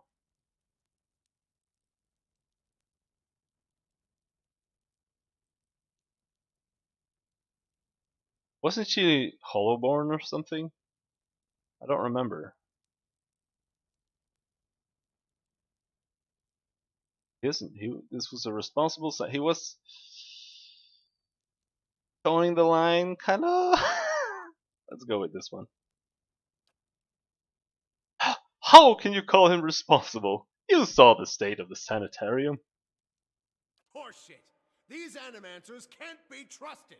Look at what happened in Heritage Hill! Our supposed protectors from Crucible Keep can't even clean up the messes Animancy leaves! Your Grace, we'd have a much easier time of it if our knights weren't so occupied trying to keep their organization from igniting a revolution on our very doorstep. Heritage Hill is blood on your hands, Justicia! You turn a blind eye, and look what happens!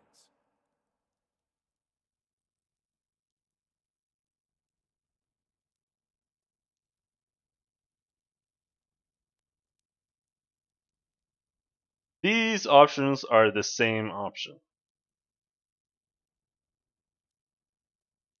I have been to Heritage Hill since the quarantine. Though the knights were unable to control the damage, it was not Animancy, but an ancient machine that caused it. And the second option, the Crucible Knights are blameless here. This was not the workings of Animancy, but an ancient device in Tier unit. Like, they are the exact same. Go with the second one. You've some strange taste in travels, friend. The height of your tales expands with every breath.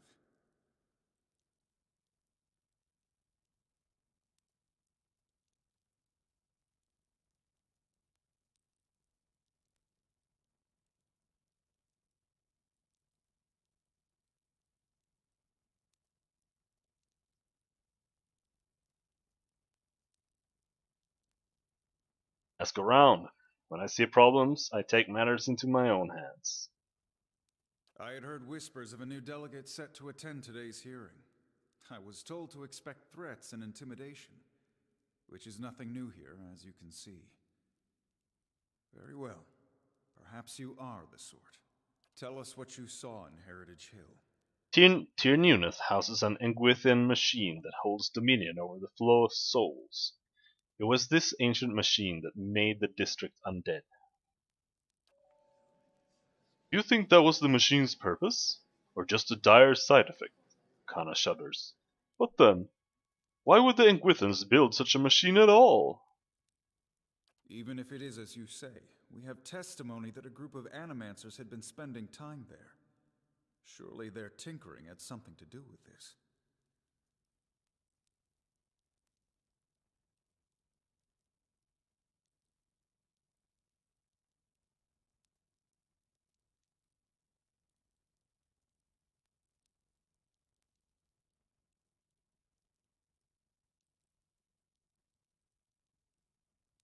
I have reason to believe that there were others at the tower who might have done this. Animancy has many enemies. You need only look around this room to see it.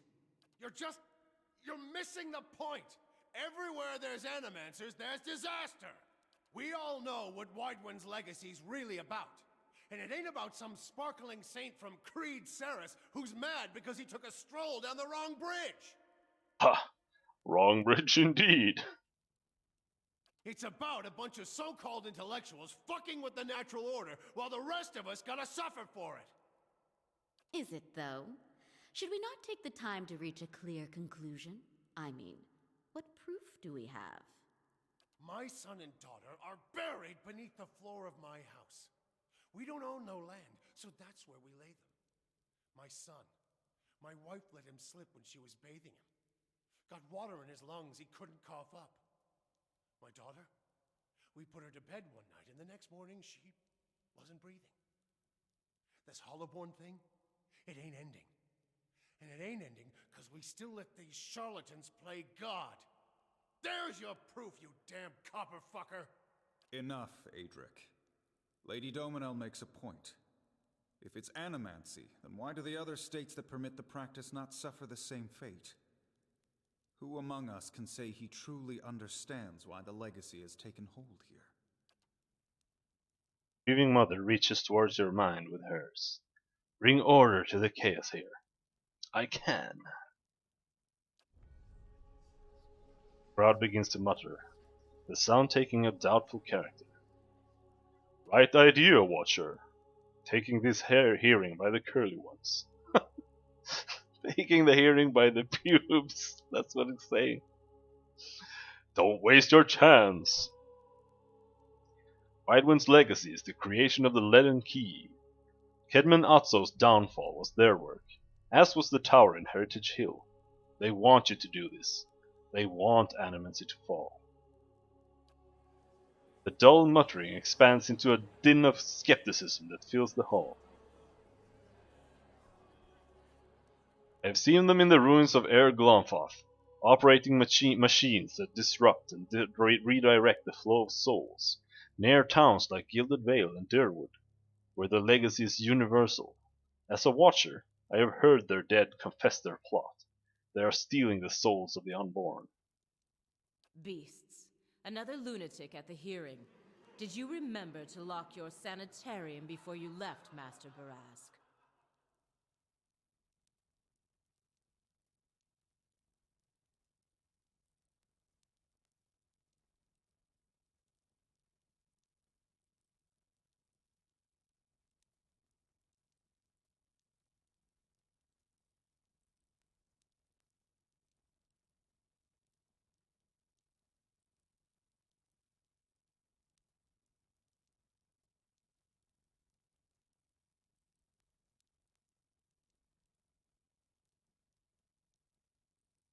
You shame your order by dismissing the truth before hearing it, madam.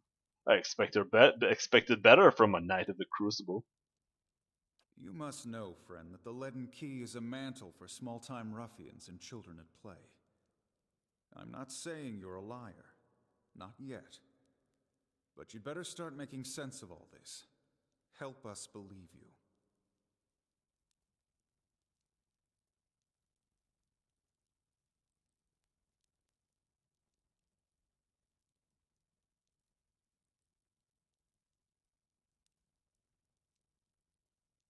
Let's say a lord is cuckolded by his wife.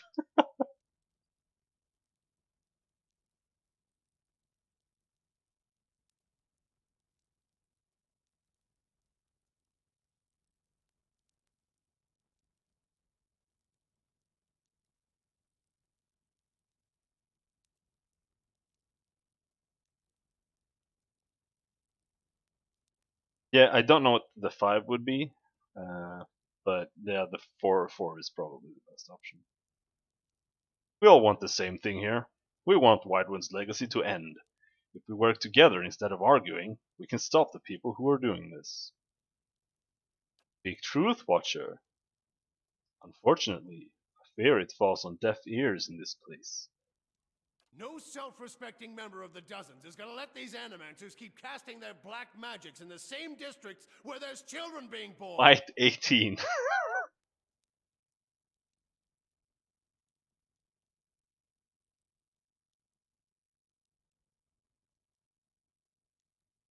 Any animator so much as breathes within a league of an unborn child, they'll have me to answer to.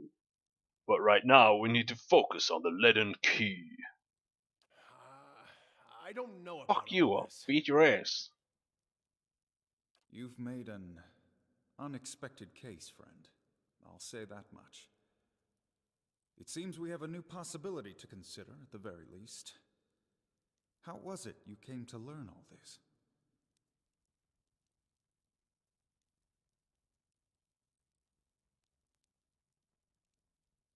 House Dominal had nothing to do with this. But I suppose that's what I'm supposed to say to you.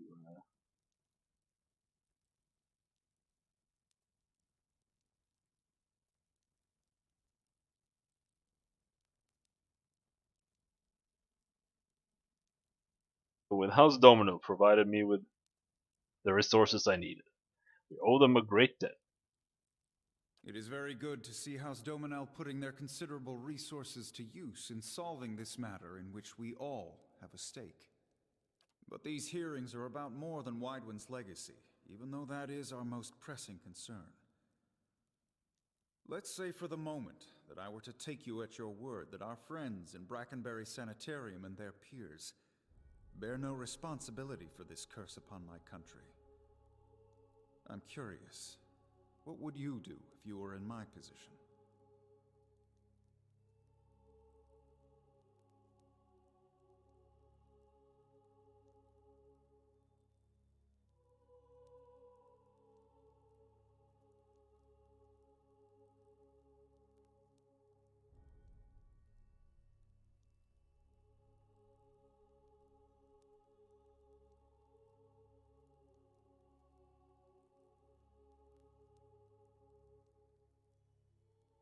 Animals should be studied in Durwood. If you don't, someone else will, and they will wield great power over you. Alof shakes his head. Animancers serve their own ambitions and their own purses. Giving them this power is like setting a child loose in an armory. You're such a pussy, Alof. I do not trust these animancers, seeking first after gain and glory. But if they can heal our children, I would not hinder them. Very well. That is all I wish to hear. Not just from you, but from everyone. Many days we've been at this. It is time we put it to rest. I want to thank the delegations for helping me collect my thoughts, and our new delegate, who, if nothing else, has made this final day a little more interesting. The time has come to choose a direction for the Deerwood. I am ready to make my pronouncement. Ramir de Barash, representing the interests of animancers in Deerwood, step forward. Your Grace.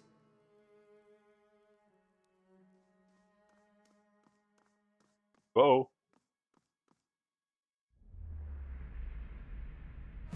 The arguments for and against animancy are both strong in their own way.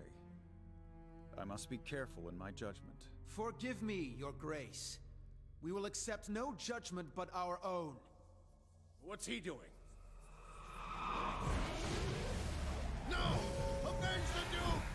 No, wait!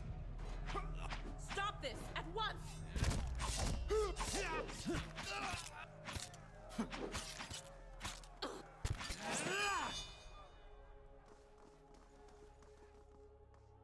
I've given you every chance to end this pursuit. Shall I end it for you?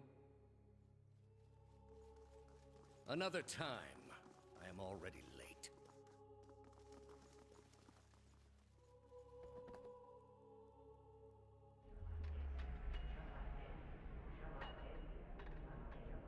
Words, "Shall I end it for you?" rings in your ears.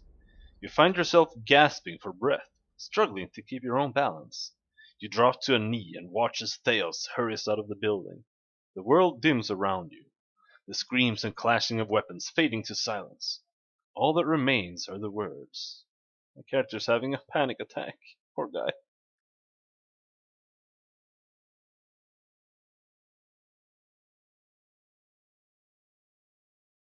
Hey there. What's up? Shall I end it for you? Shall I end it for you? Theos stands at a pulpit high above an assembly of robed onlookers. You among them, clustered around a wide circular pit carved of stone. He addresses a woman bound backwards over a large iron wheel overlooking the great stone maw. Many of the woman's fingers and toes are severed, and the bottoms of her feet are charred black.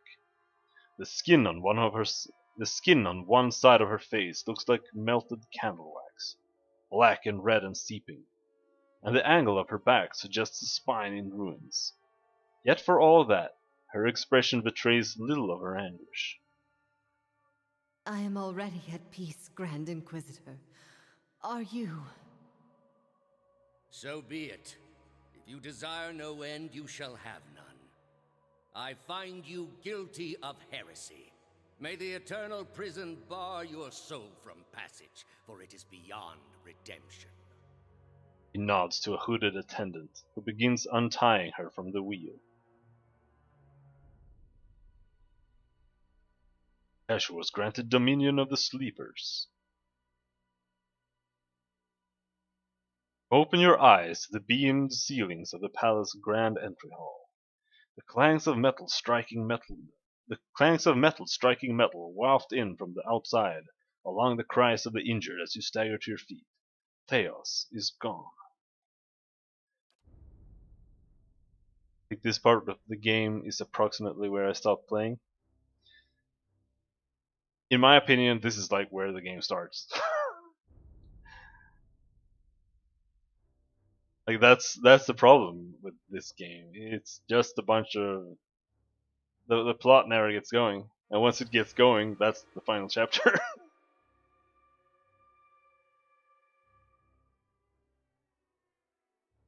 Durance taps you with the end of his staff.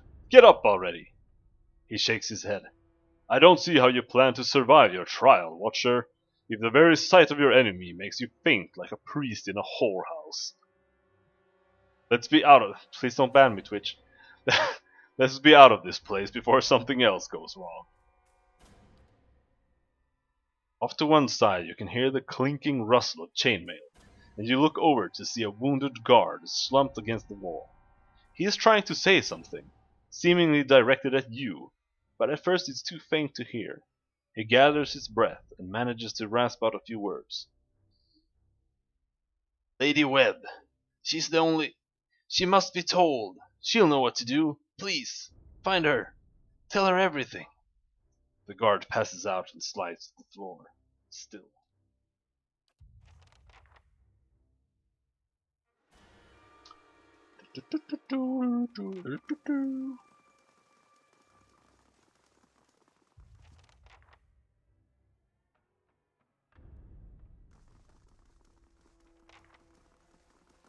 No one sees this. I didn't do anything.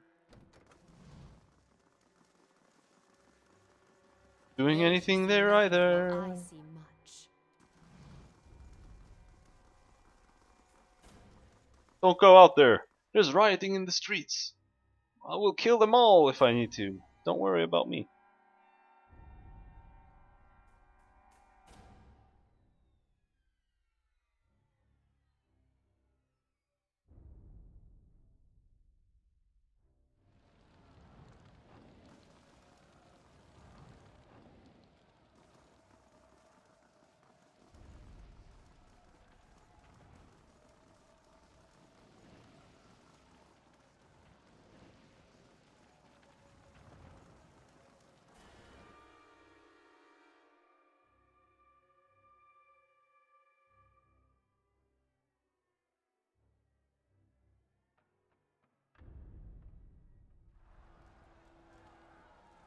Oh, nice boots.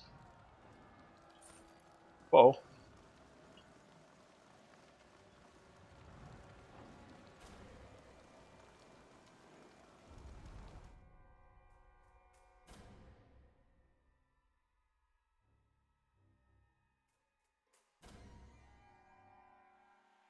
Whoa.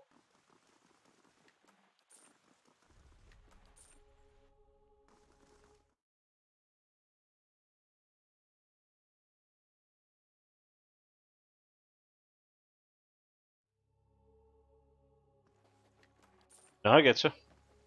I like this game too. Up until it's over, then you're pissed.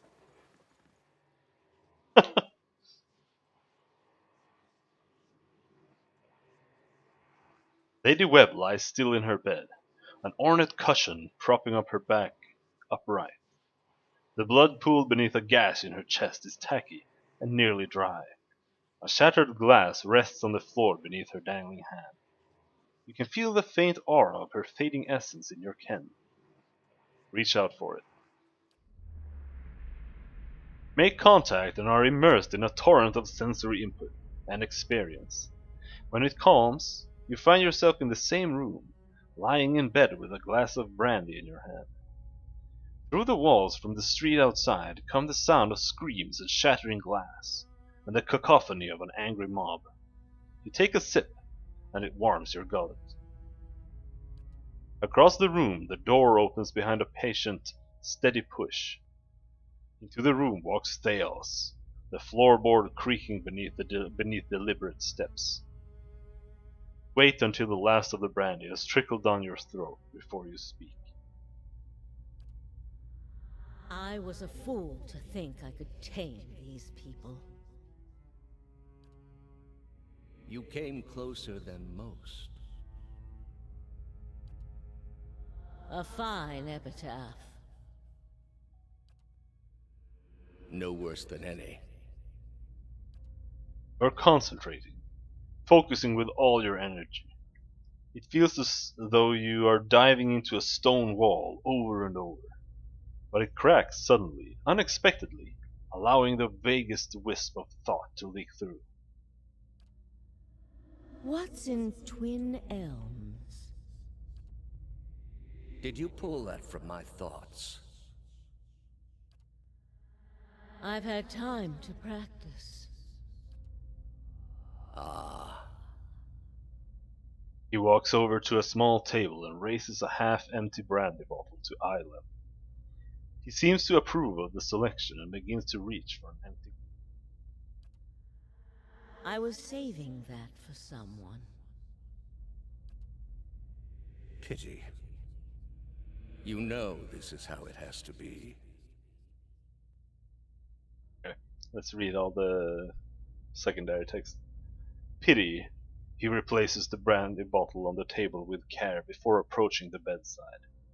He sits on the edge of the bed next to you. You know this is how it has to be.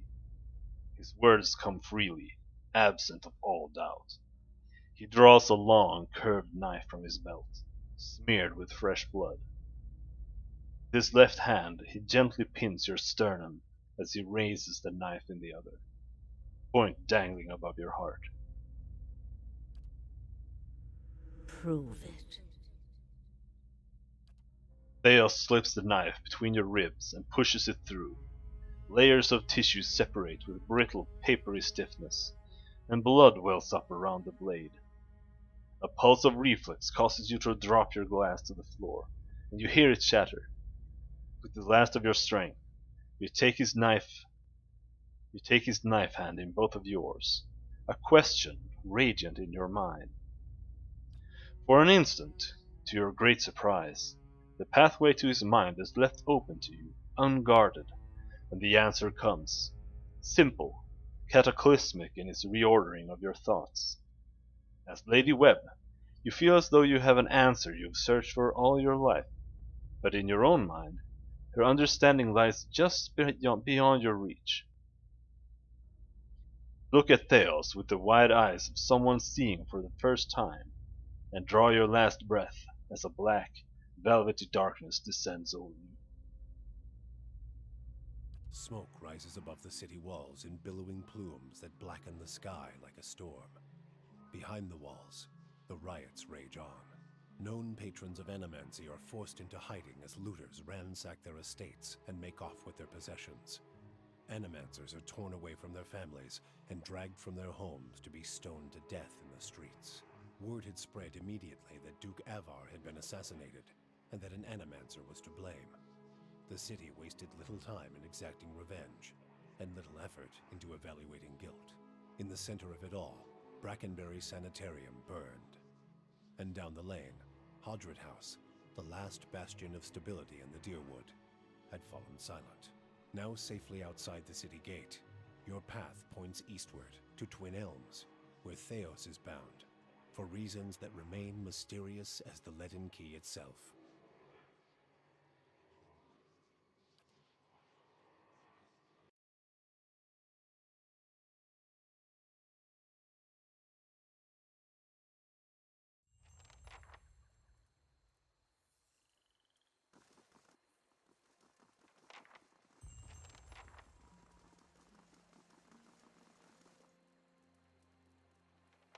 As you cross the bridge, Alf draws up beside you. The fires of Defiance Bay cast a shivering, flickering light across one half of his face. The other is in darkness. Please stop. I need to tell you something. Don't tell me you've got another personality tucked away in there. Go ahead. I have not been entirely honest about my motives for traveling with you up to this point. When I finished my training in Adir, I was introduced to an organization. All I knew was that they were opposed to the unchecked spread of Animancy, and that they could guarantee me postings far away from the Seathwood my father and his Earl.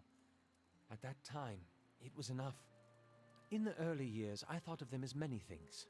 Hooded men, prudent teachers, the Leaden Key. Their rules were strict, but their guidance was clear. I sincerely believe they wanted to keep Kith from the folly of their own foolish ambitions. Alright, Matt. Take care. I came to the Deerwood a little over a year ago. My orders were I'll try to gather upload information the on video. Animancy in the region. And you can catch up if you want. Or I think you can watch it on Twitch too, so.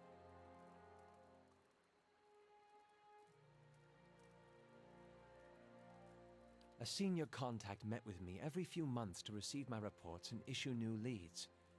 She sent me to Gilded Vale to keep an eye on events surrounding the local lord, but I lost track of her shortly after that. I don't know if she was reassigned, killed, or sacrificed, the way you saw. By the time you met me, I'd been on my own for a couple of months.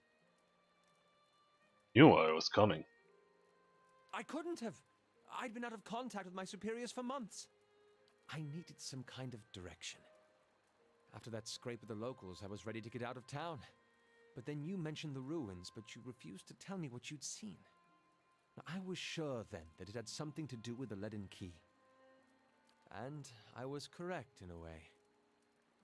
What we found wasn't what I expected. I knew the Leaden Key was trying to stop Animancy, but I didn't realize how far they'd gone. Murder, sabotage, abandoning entire districts to shambling horrors. Now the whole city is up in flames. I'm still not sure about Animancy, but I know I've been following the wrong master. Please, accept my apology and my service. Let me fight with you to stop Theos.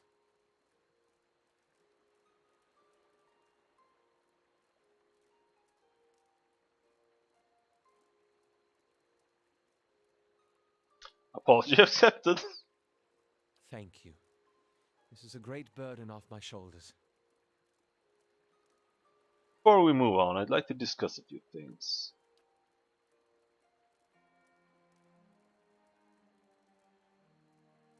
How exactly did you come to join the Leaden Key? As it often is with such follies, I was young and directionless. The Leaden Key promised some of the structure I was lacking, and they offered me a future far removed from service to my father's Earl. Animancy is, possibly, even more controversial in Nadir than it is here. The practice has been outlawed for 600 years, but prohibition has a way of breeding curiosity. The success and relative acceptance that animancy has found here in the Valian republics spurred a renewed interest in Nadir.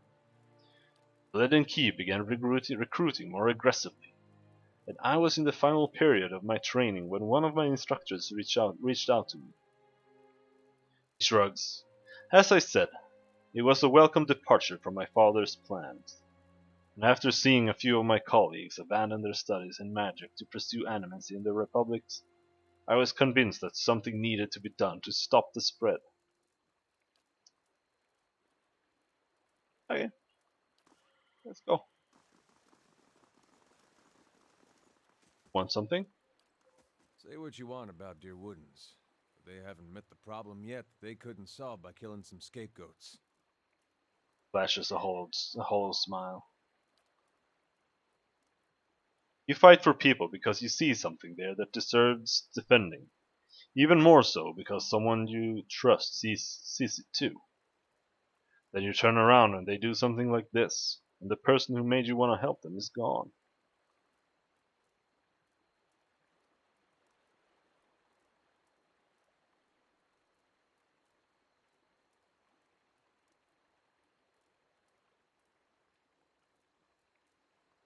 You weren't really fighting for all of them, though. Ha, just the ones I liked then. Maybe. Maybe. It'd be nice if you got to choose. Tell the lowlives that if you die, it wouldn't be for their sorry hides. Never thought I'd find myself missing the hospitality back home. Um, I'm still kind of annoyed that I haven't been able to.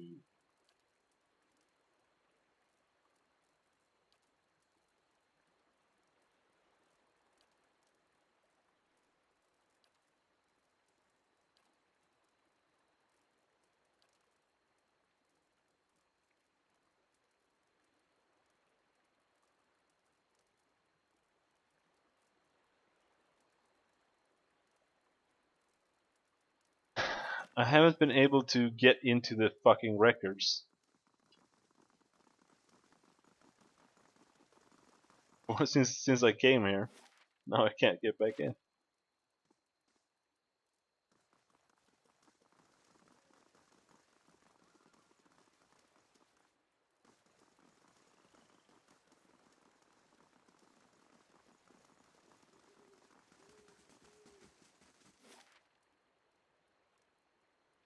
Hmm.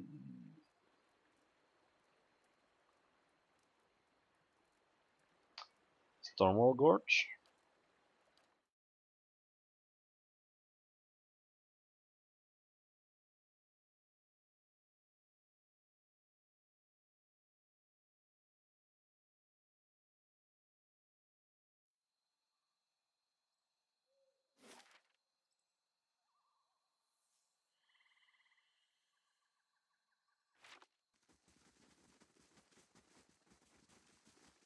Oh, it's open now.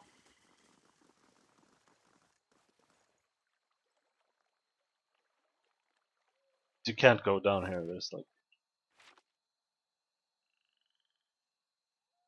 Anyway, I'll be right back. 1 second. Or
there we go.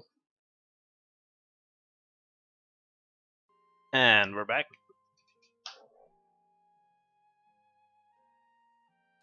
You know, I'm quite sure we're just.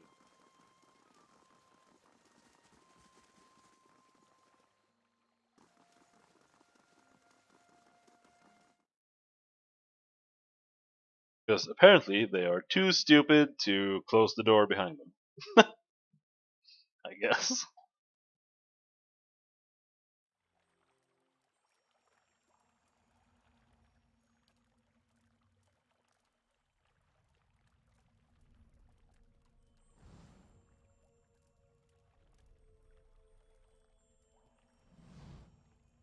Hear grating and grinding coming from the stone head above you.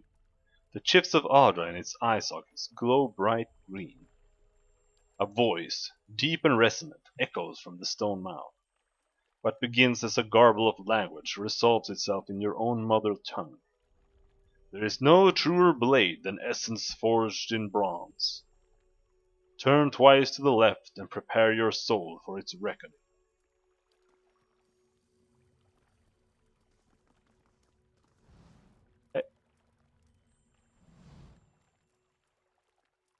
Stairs have collapsed, leaving a long drop to the floor below. Look below. The lower floor is dark, but you see puddles of water and fungi growing on the stone surfaces. Anchor a grappling hook to the edge and climb down. As you slide down the rope, the rushing of water rumbles in your ears. It sounds as though the lake from the gorge is still draining into some distant reservoir. Suddenly, a violent tremor rocks the cavern, and you feel your grip loosen from the rope. Cashew's hands release their grip on the rope, and Cashew plummets, landing face first on the wet floor. You reach the bottom, your feet splashing in a puddle of water.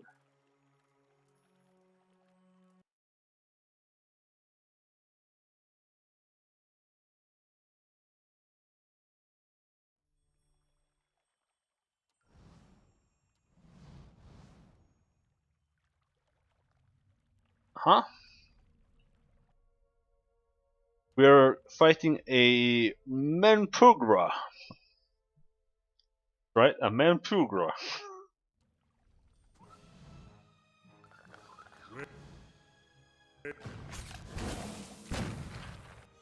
Found something. Something out there. Menpugra didn't stand a chance.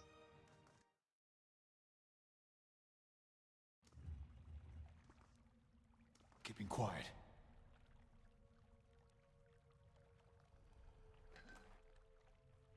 Movement rate bonus. Oh, who gives a crap?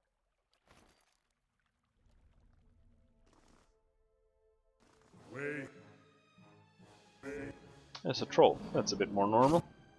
My mind feels sharp as steel. That's it!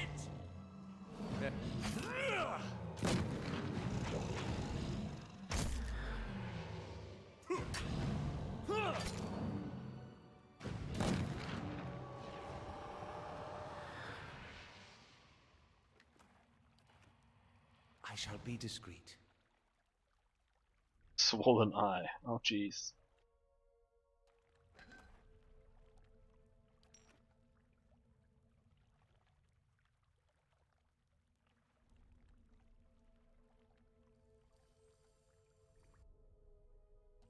Souls bound in eternity.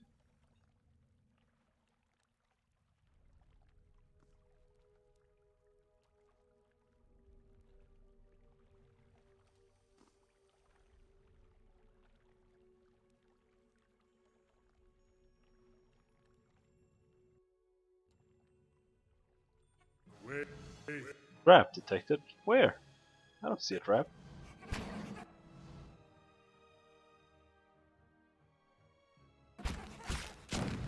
Oh, it's on the box.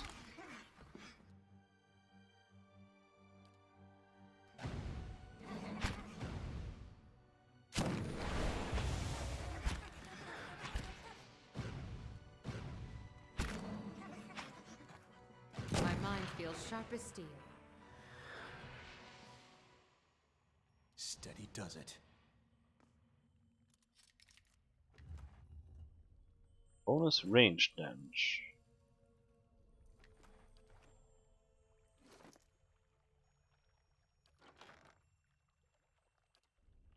Plus 10%.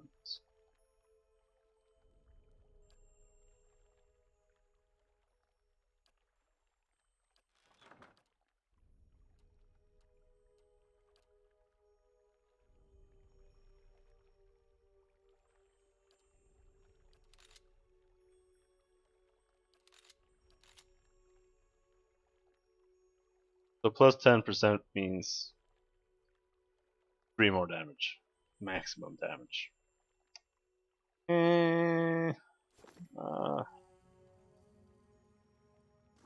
Not too impressed. Hello? Hello? Hello? Where?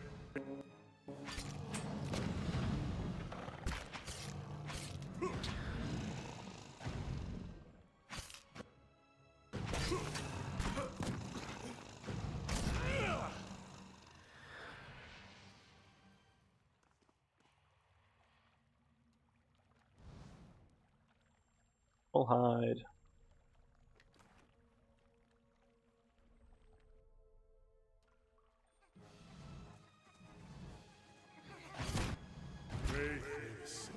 Ouch! What the fuck? Yeah.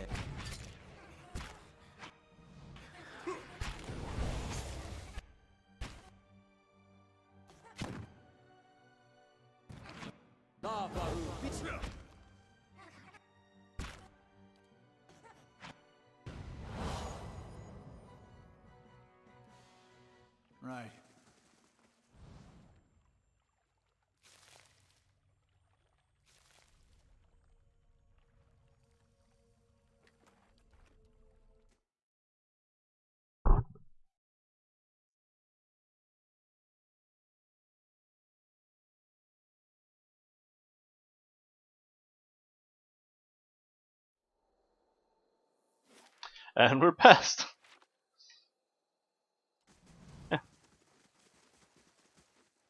He arrives at last.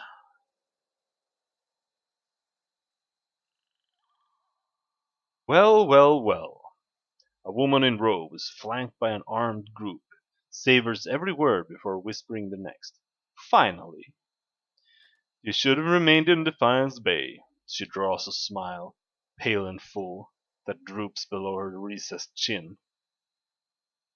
But I'm glad you didn't have better sense. I've looked forward to seeing this since you got in our way.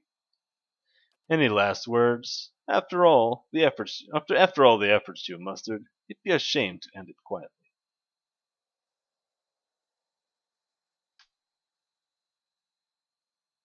Haven't you heard what I do to my enemies? Surrender, unless you want a taste of my anger. The complacent smile on the woman's lips vanishes. You. She gives a sideways glance to her henchman. Yes, I've heard. Corpulent man, muscled beneath rolls of fat, snaps his head in the woman's direction. I've heard it too. Kills without thinking twice, this one.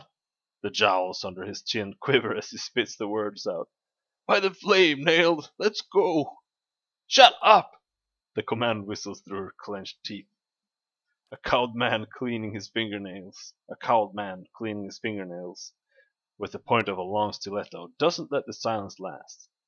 I told you he had too big a mouth, boss. He spreads his fingers apart and gives them a good look. But if the oaf's got it right, I'm not here to die for nothing. The woman's shoulders droop. Winds take you! At what point did I promise an easy job?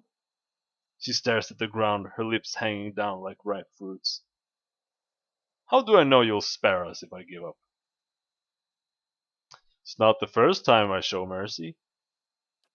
That was the rumor too! Before you hired us in the gift. The fighter hammers his fat fingers against his temple.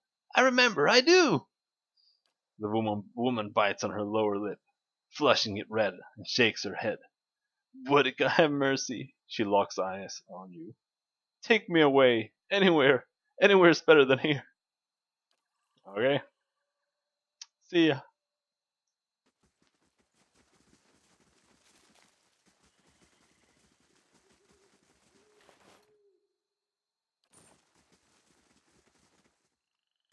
Oh, hello. What do we have here? Oh! Entire fucking legion of crap. Up, up, up, up, up, up. Running in too fast.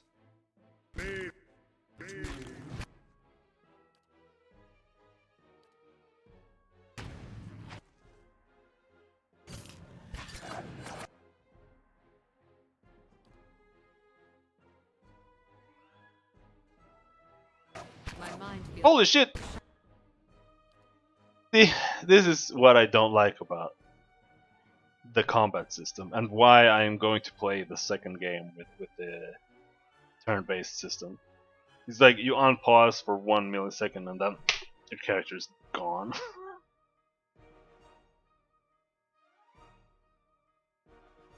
There's no way I'm gonna have time to do anything about that.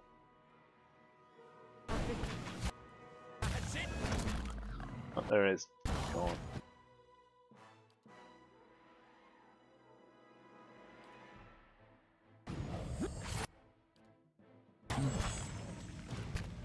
Lava. That's it.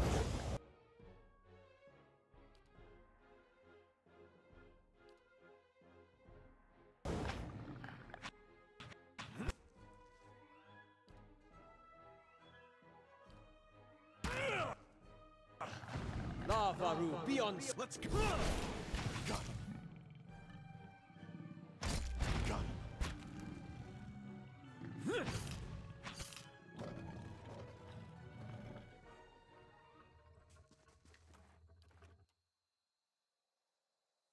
Bruised ribs. Okay. Wanted to look for some mushrooms. Oh, more! Ooh.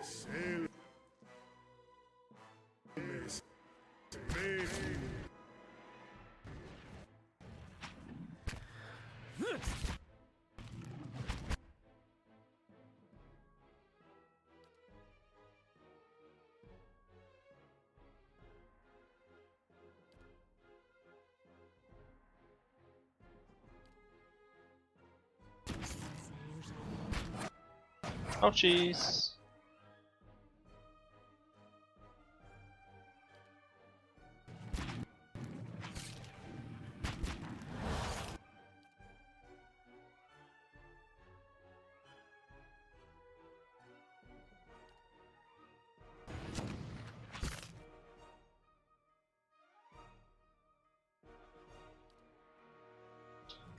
Does this work? It worked. Nice. Oh, my main character died. As usual.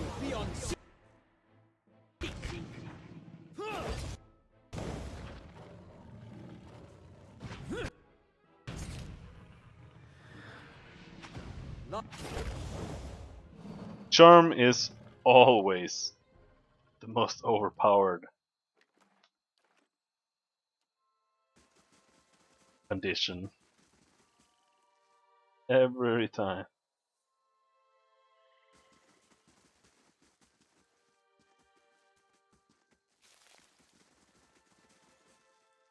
Maybe I should have saved.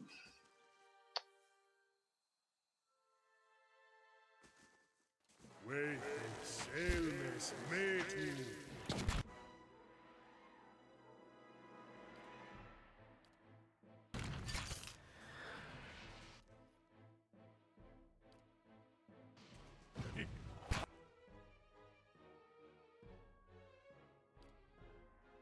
I have. God damn it.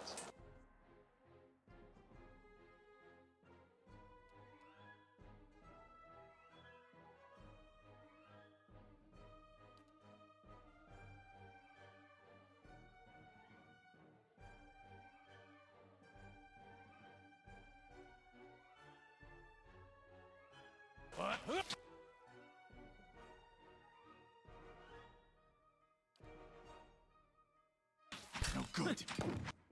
I have. Oh, good. He has like no defenses, just kick his ass. That's not very...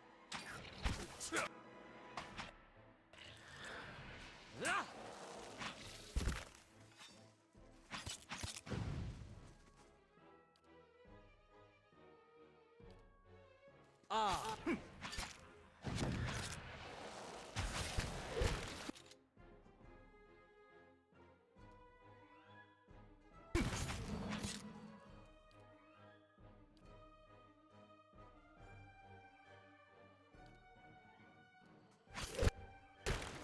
Ah, thank.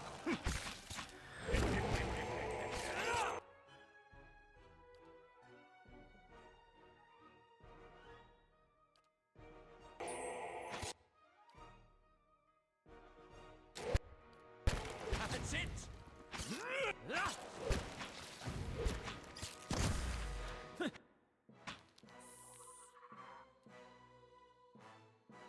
Indeed.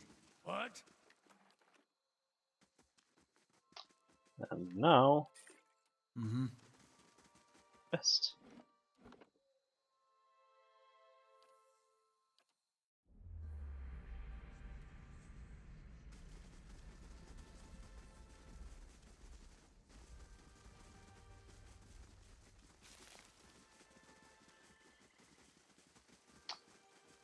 There was water down here.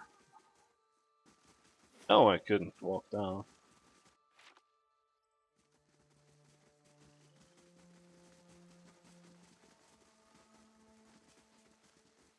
Let's just go. Elm Shore.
Get more prestige. Forum.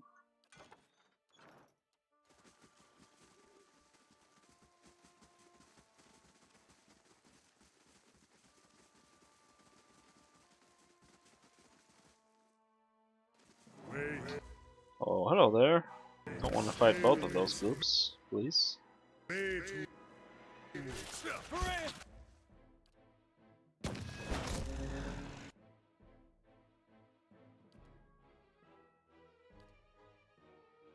That's it!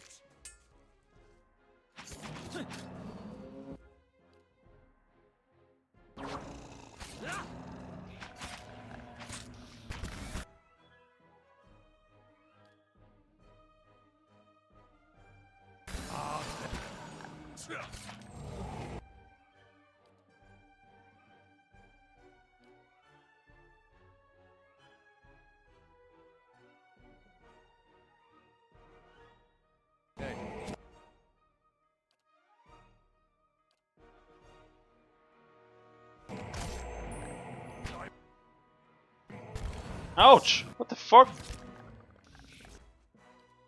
Holy shit, what?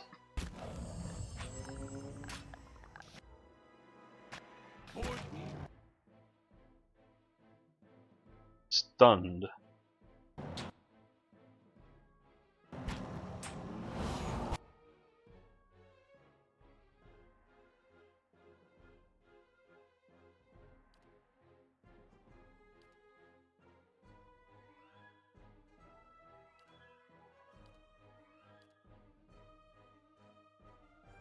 It's my guy. The worst possible place.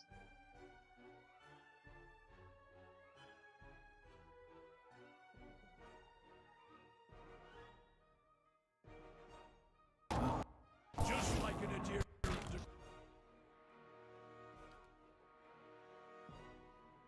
Go down fast. Most inconvenient.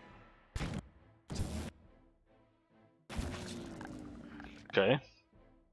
I guess. Really weird difficulty spike.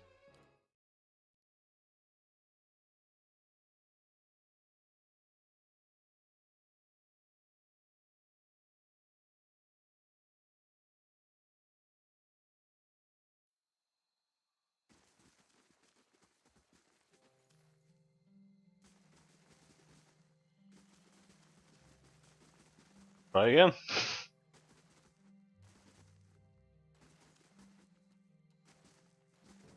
Wait. Just make sure he is equipped with that. He with that.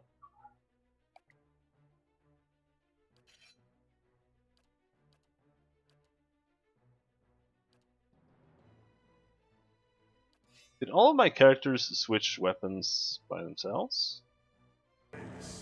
Illness. Metu. Um.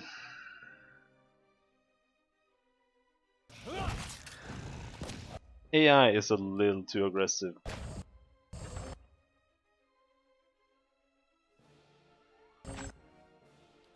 Now, this is what I wanted to do.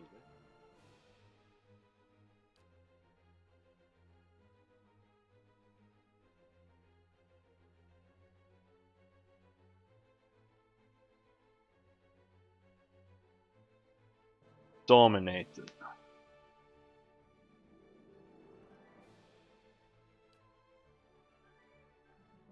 A dragon, primordial. Doesn't sound like the kind of bloke who likes being charmed, but he dies in like so annoying.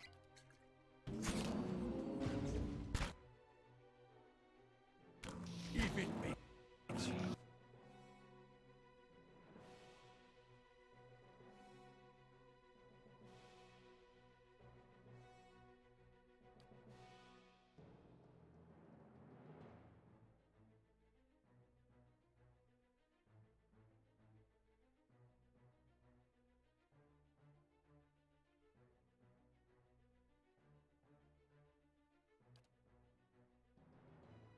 Who's that? Why are you over there? For fuck's sake. Stuck? Bitch.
That looked pretty OP.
Drink the potion.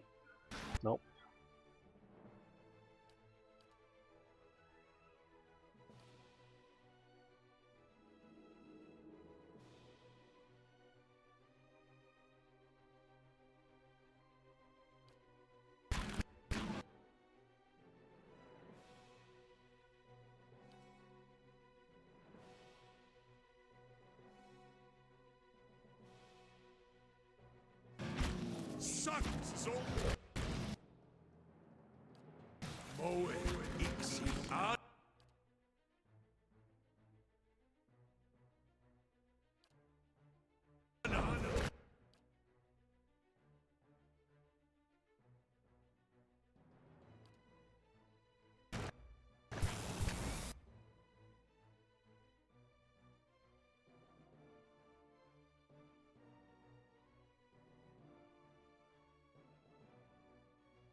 You just used that.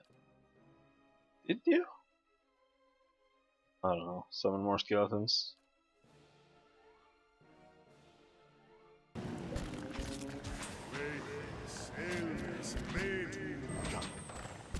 Oh, it's done. This encounter is retarded.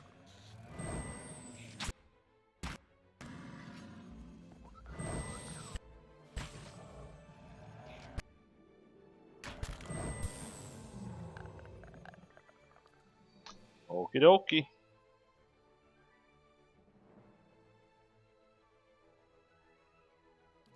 Just avoid it, I guess.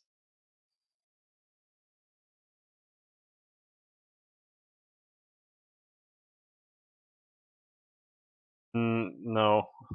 Maybe, but Sure. watch out.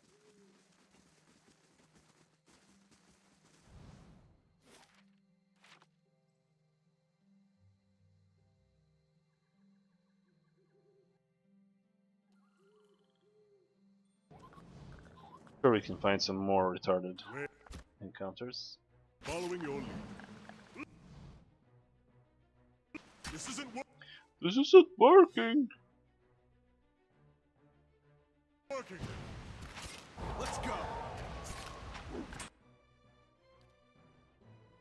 Maybe if we can get Adragan, if we can get a little bit more information on these, we might be able to. Because it's this one, the Adragan, I think, that's completely destroying me.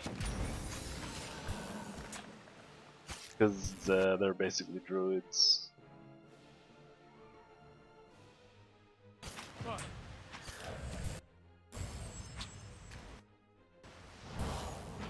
But they are still a bit ridiculous. Yeah, they pull. They aggro at this all at once. Once you pull them.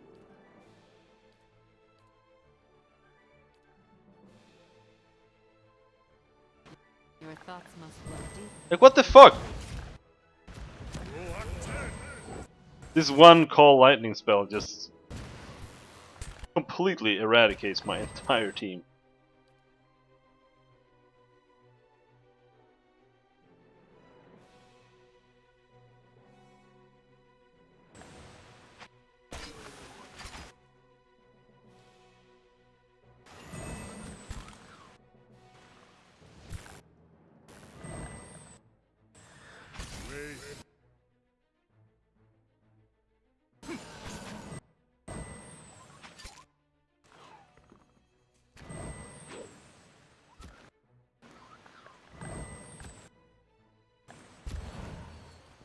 Stupid.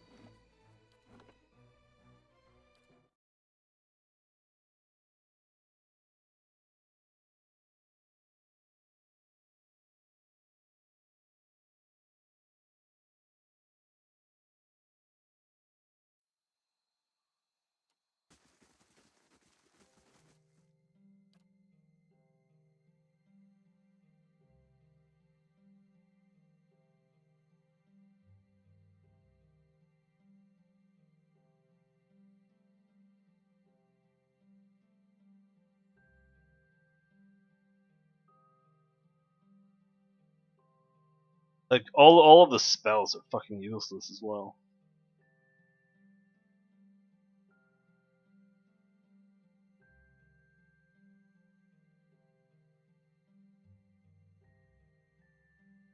+4 damage reduction. Kidding me?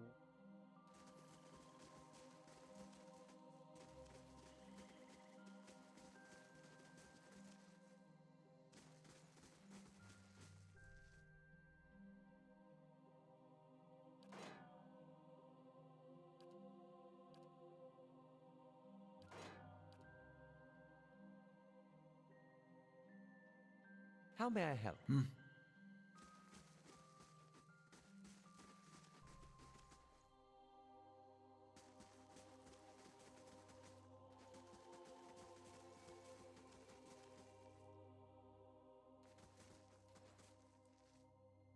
You're immune to piercing and something. Wait.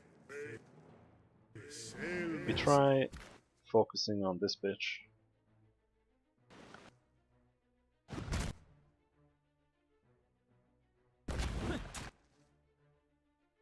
Just nuke him down as fast as possible.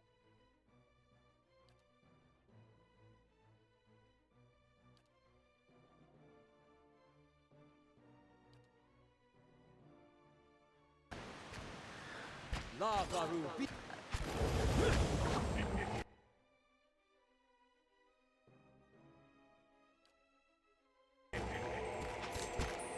This thing is doing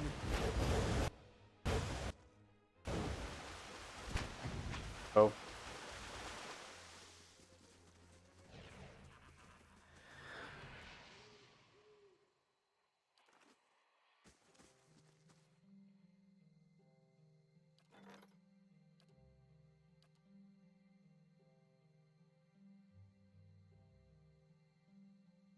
Forum.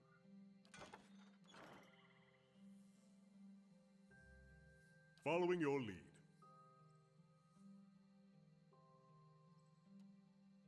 Right. Power.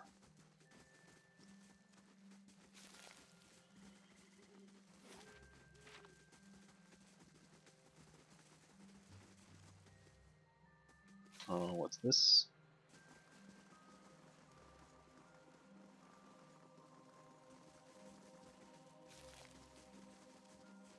Golden celery.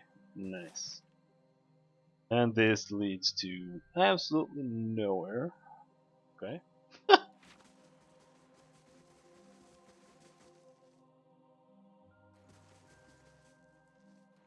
Wait. Sit.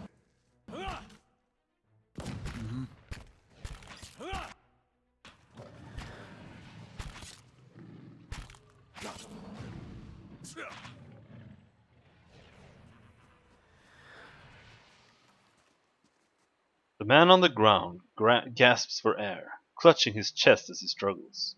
On closer examination, you see his red cloak obscures the full extent of his injuries. His face whitens as blood pools around him. Please, traveler! He reaches out, arduously extending his hand to you. What happened? Forgetful. So careless, he mutters, blood seeping from his lips. Cuts on my knuckles from morning's practice. He holds his blood-soaked hand out in front of him. The Stelgers! They smelled the blood on me. Thought they found their next meal. The man reaches down to clutch his left leg, his finger running along a jagged length of bone protruding from his knee. They were almost correct. Through the pain, the man cracks a slight smile. We know of you, he yelps with excitement. The effort leaves him wheezing. I know of you, of your kindness, your charity. Will you help me? He eyes a blood-soaked satchel among his possessions. I am beyond saving, but my mission can still be salvaged. Tell me of your mission. This must be delivered to my order. The monk weakly grasps for his satchel, drawing from it a messenger's scroll case. Take it, he rasps, weaving the missive at you. It needs to be carried to the celestial sapling. Give this to my brothers. They will reward you. Do not open it. He cries out, his voice cracking. The contents are for my brothers only. If the seal is broken, they will... Blood erupts from the man's mouth, streams of red oozing down his neck. His head slumps backwards, and his body goes still. Examine the scroll case. The scroll case is crafted of darkly stained oak, in the likeness of a thin tower. Along its length, 5 wax seals adorn the case, each with its own symbol, a small flame, an open palm, a crescent moon, a shining sun, and a balanced scale. Seals would more than likely break if you were to try and open the case. Throw the scroll case in your pack. Place the scroll case in your pack and venture forward.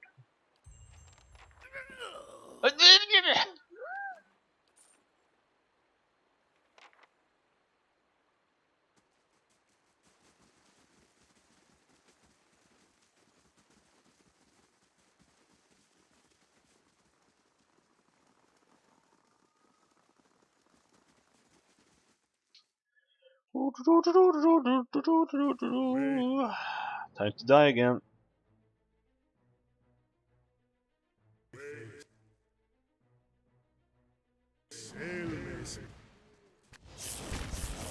Shit, there's so many of them.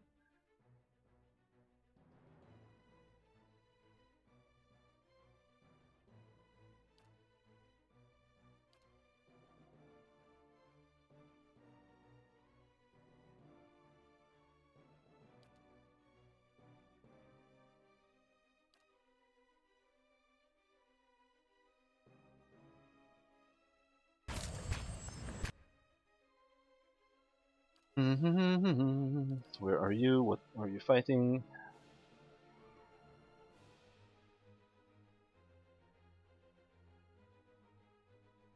The only thing they don't have any defense against is this. Or I still don't get it. So his damage reduction is 10, but it says 5 blunt. So that means that they're weak against blunt, right?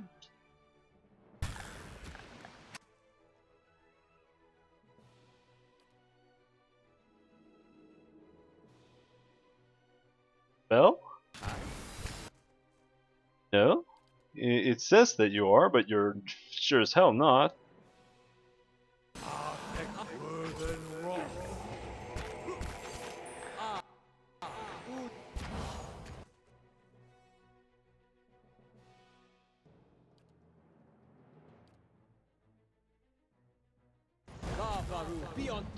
Jesus fucking Christ, dude.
These blights that are just slaughtering me?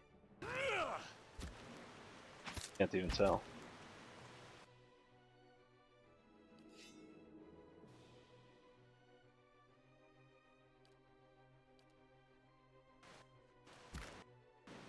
This thing isn't doing the job. Okay, so use the other weapon.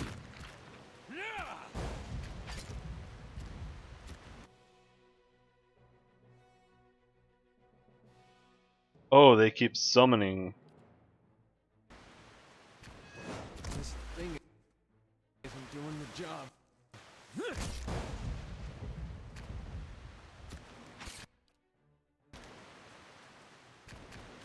Immune? Oh, immune to piercing. Also piercing. Well, that's... Hey. We did it.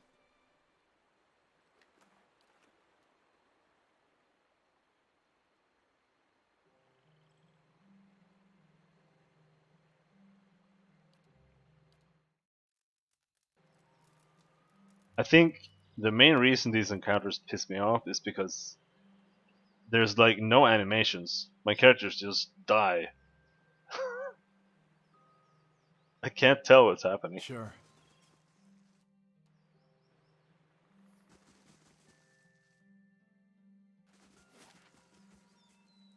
Okay, so I need to go down there.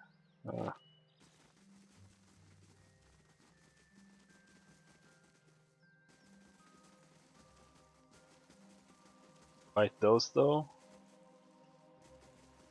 Oh.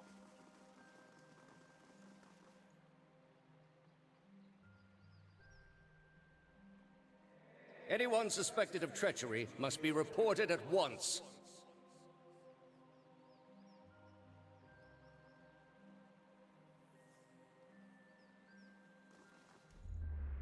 Good, you have come.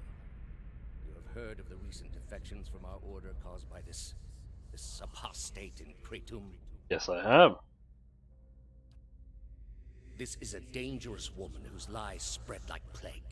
She inspires chaos, sows conflict. Because of these unusual circumstances, I am speaking to all our initiates personally to ensure there is no more dissension. I mean, because she was one of us. Who she was no longer matters. If her following continues to grow, there will be war, and all our work will be undone. You were recruited from Kratom, were you not? You must have known this heretic woman, Yavara.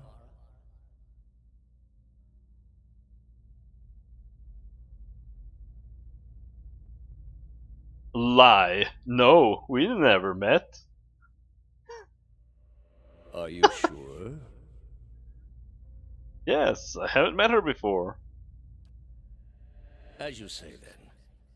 But I warn you, it would be unfortunate should I learn differently from anywhere else.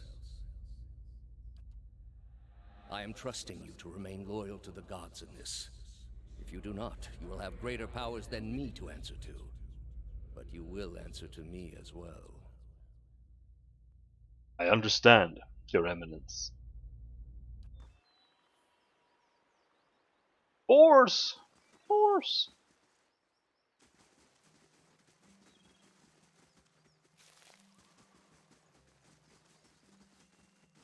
Well,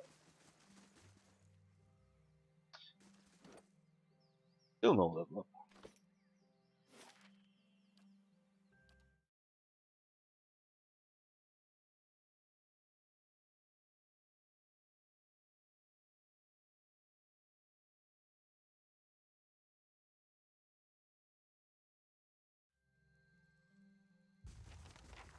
Estramore, still!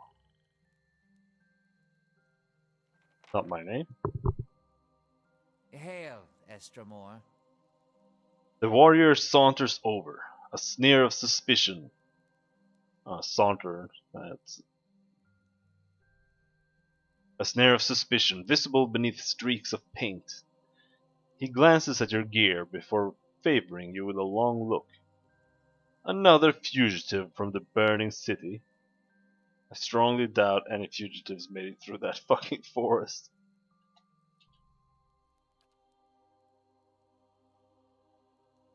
The 6 tribes of Air Glonfoth welcome you to Twin Elms.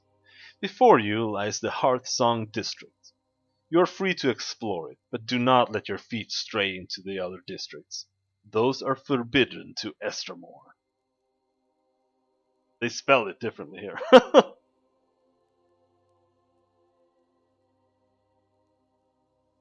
Or maybe this is a different form of it. The other one was directed at me, and this is more general. What can you tell me about Twin Elms? The city is sacred to all Glonfalans, as it is the place where our ancestors first encountered the Builders. That fated meeting turned our people from generations of wandering to a permanent home among the Builders' relics. When the Builders commanded us to settle here, they allowed us the unique privilege to live among their structures here.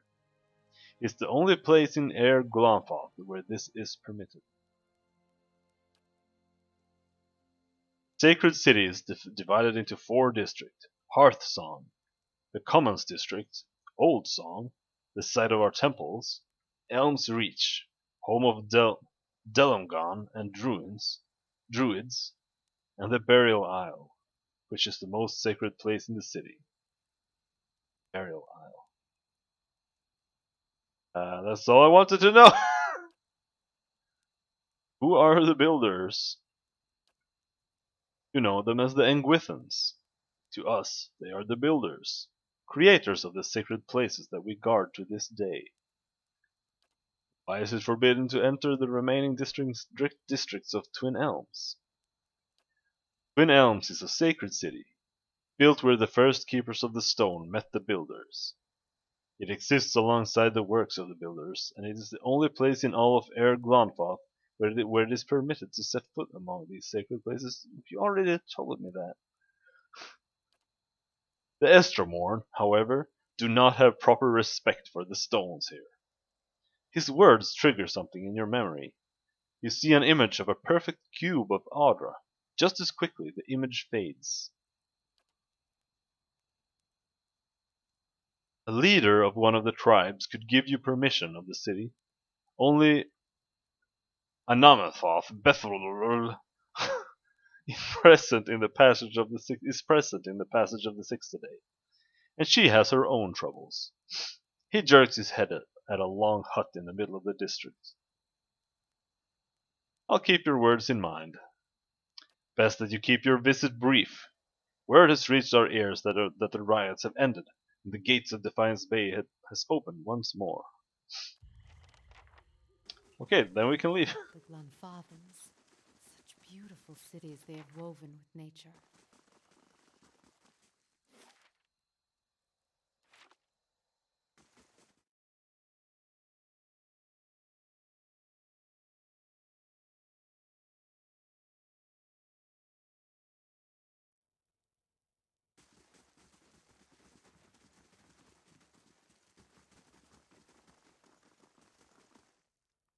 Here we have a Namafoth Buffalo.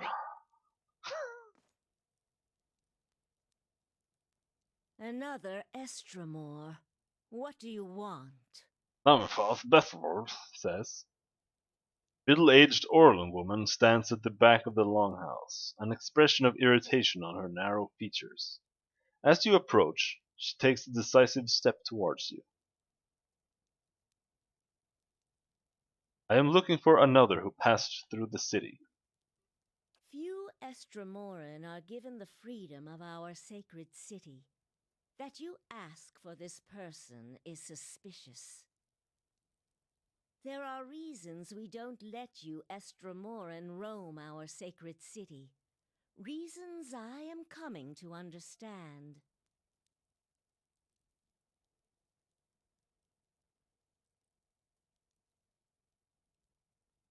Has something happened recently? More than I care to think about. Looters have grown bolder at the sites of the builders. The people of Defiance Bay set fire to their own city.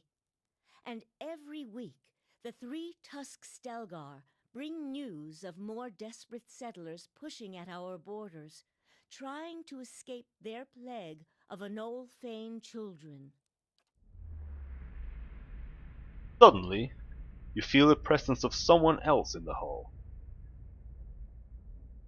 The Anomalfoth continues to glare at you, but something has stepped out of her skin. It reaches out to you. Permitting more strangers the freedom of the city is out of the question right now. Go and be thankful that Anamthoth Shemok doesn't sit in the passage of the Six today. He would not be so kind as I.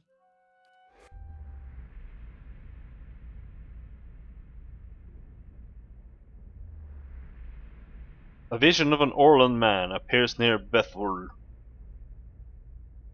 He has the same green-brown fur and hazel eyes as she does. Help me reason with them. He points behind you. Turning, you see the ghostly shapes of 5 other Anamfatha. Another Orlan. These fucking Icelandic names.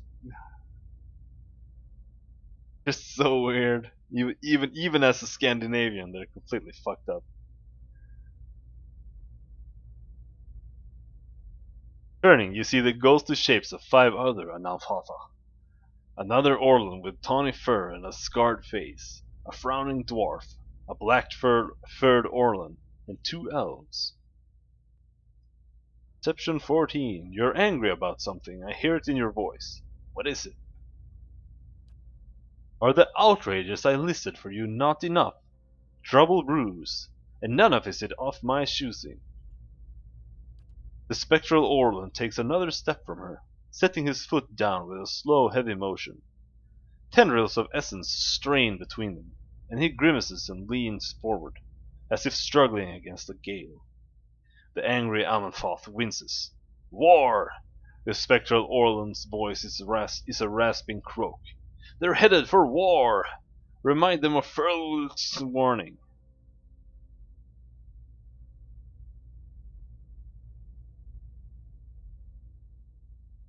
Does Furl's warning mean anything to you? Furl's soul image gasps. Taut threads of essence tug at him. drawing him back into the Anamenfoth. He looks up at you again. I tried to tell them. The Builder's souls have touched even the Estramorn. You'd better explain yourself. The two attending tribesmen look from the Anamenfoth to you, their sword hands ready. Her slitted pupils narrow. The Builder's souls have touched even the Estramorn. There's no way you could have known this saying. Not unless you are a Galuth on Anums, a watcher of souls. Pearl tried to warn the other tribes about something. What was it?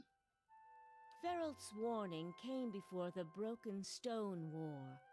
Feralt, my ancestor on my mother's side, was Anamfoth of our tribe then. When the Estramoric farmers defiled the Builder's monuments, Feralt urged the other Anamfotha to patience, but louder, angrier voices prevailed. Feralt believed that the invaders could be taught to respect the Builders as we do. He also believed the Builders' souls had spread to all peoples, and that we should avoid needless conflict with others. More practically, he worried that a violent response would only spur further bloodshed across the generations, and you can see where we are today.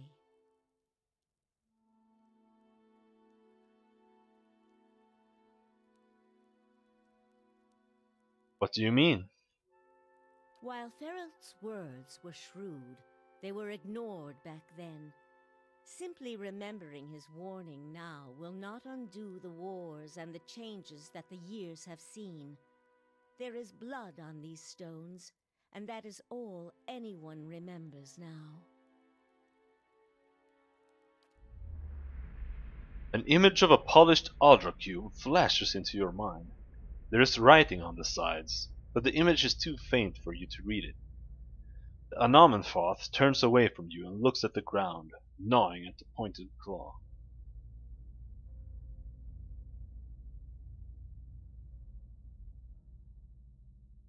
Can't change the past, but your choices now still matter. She looks at you sadly. Yes, that is the problem. Another Estramor came through here a few days ago and, well, letting him through was a mistake. One I am eager not to repeat. The Guided Compass tribe has a reputation for being too soft with Estramoran. One that will not be improved by my failure to stop this man who has desecrated our most sacred sites. That sounds like the man I came here to stop. I won't repeat a mistake in my haste to correct it.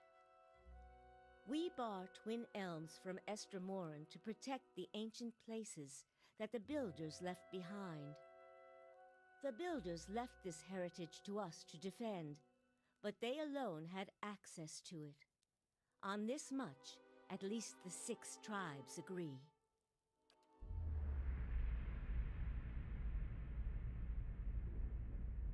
You again see the polished Adra cornerstone in your mind. This time the image is clearer. Each face of the stone is inscribed with a phrase you know by heart. You feel your lips form words. A gift from the builders of civilization to the guardians of their legacy. May the guardians watch the door while the builders keep the key. These were the words given to the keepers of the stone. Oh. Very well. The city is yours to explore. Tell the guard at the gate that you come to see the cornerstone with the blessing of the Guided Compass. If the gods have truly returned one of the builders to us, find the Delimgon of Ter Evron in Elm's Reach. If the gods have sent you here with a purpose, the Delimgon will know. In the meantime, I shall be here to assist you. Farewell. I don't want a full history lesson of all of the tribes.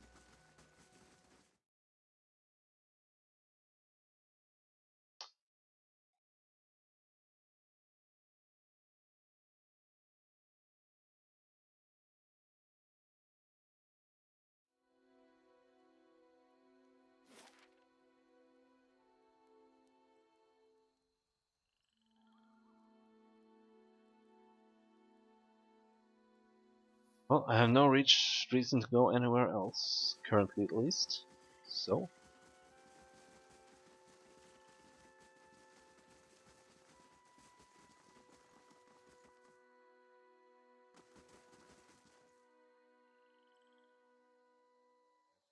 the guard places his spear between you and the path that leads beyond the gates. Still less or more. The rest of the city is forbidden except by order of one of the Anam Fafa. Trespassing in Twill Elms is punishable by death. Come to see the cornerstone with the blessing of the guided compass. The guard scowls and looks at his companion, who nods back. He turns to you again, his knuckles whitening around the shaft of his spear. Always too cozy with the Estromorn. Go then, and mind your step around the sacred stones.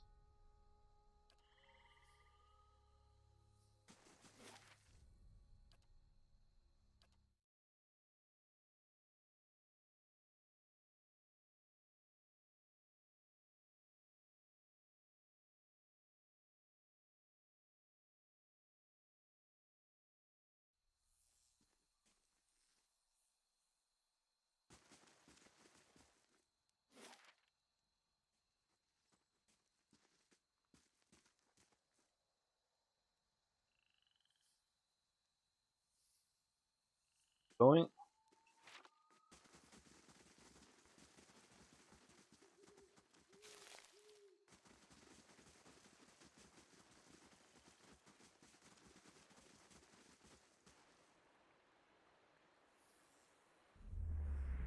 You have stayed true to our cause, Inquisitor, when so many others have not. For every heretic we confess, for every betrayer that burns on our pyres, new sheep continue to flock to Iavara ex Incios. But not you. I underestimated you in the beginning, but no longer. You honor me, Grand Inquisitor. It is not for honor that I summoned you today, but for duty. Too many of our own have confessed upon the wheel and the rack and the flame. Too many of our faithful have had their minds poisoned by the Kratom witch. The tide is against us now. We have but one option. Iavara's following must see her exposed for what she is. She must confess her heresy before my court. How would we reach her? Not in Kratom, surely. Their lord has embraced her heathen faith and protects her with his army. But in Oceanus, things would be different. The king of Oceanus is a sinful man. We have helped him to see the error of his ways, and now he fears for his soul. He would pay any price for absolution. But how would we get Iavara to move to Oceanus? You told me once that you had never met Iavara. Now you will tell me the truth. Thale stares into your eyes. He seems to never blink. A rush of panic spreads through your body, and you can feel the sweat beginning to seep through your skin. You want to be anywhere else, but there is no escaping his gaze. I don't fucking know, bro.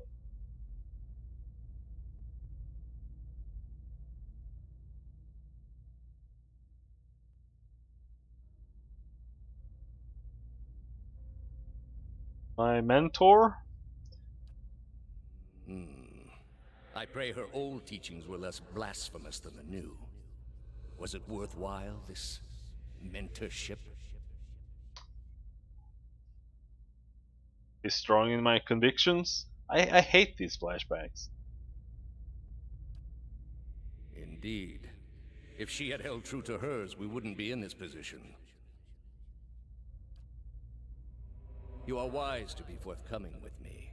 I am willing to forget your prior lapse in memory. You have already done much for the Inquisition. I wouldn't ask this were there any other choice.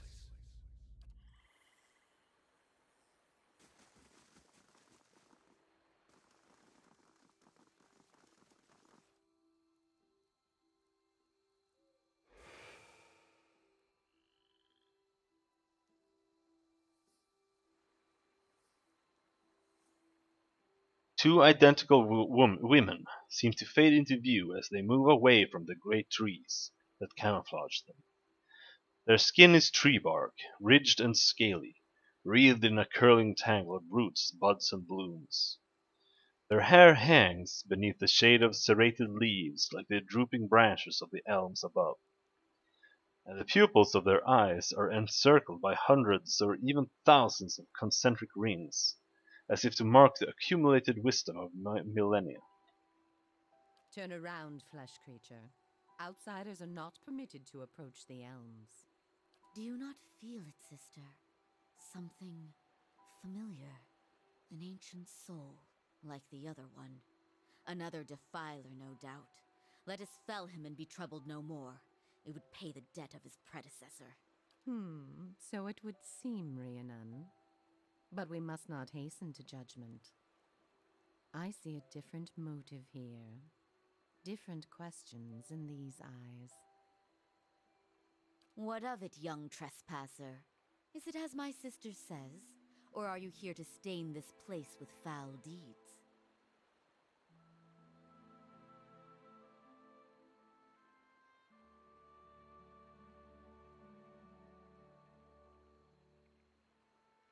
I seek a man who came through here. Sounds as though you have already met him.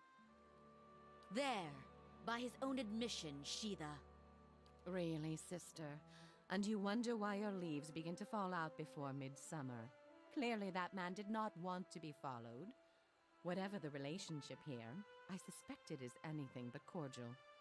The answer is yes, old one. We crossed paths with Theos not long ago, and we can tell you where he went. But I find it curious that anyone would seek him out. Suspicious, even. If we are to help you find him, we would know why.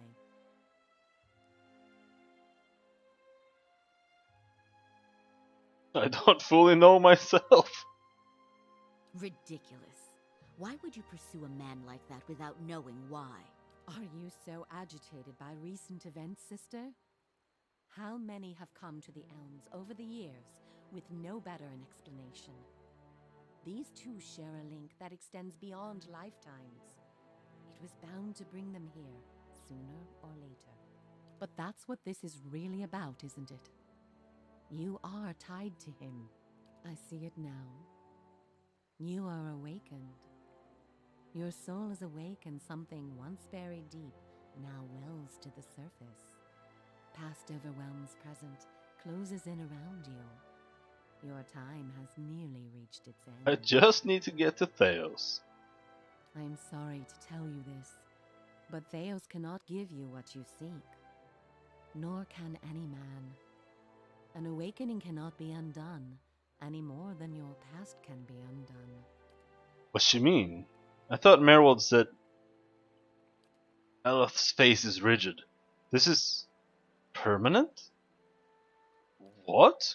Kenna glances at you. But that can't be right. Thought after everything.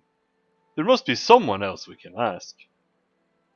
We did not come down this road together to be refused passage by a pair of talking saplings.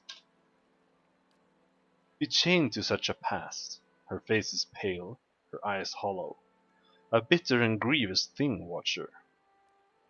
So this has all been for nothing, and I'm going to lose my mind. The soul is formless without a past to shape it. Did you truly expect to be able to wipe it away?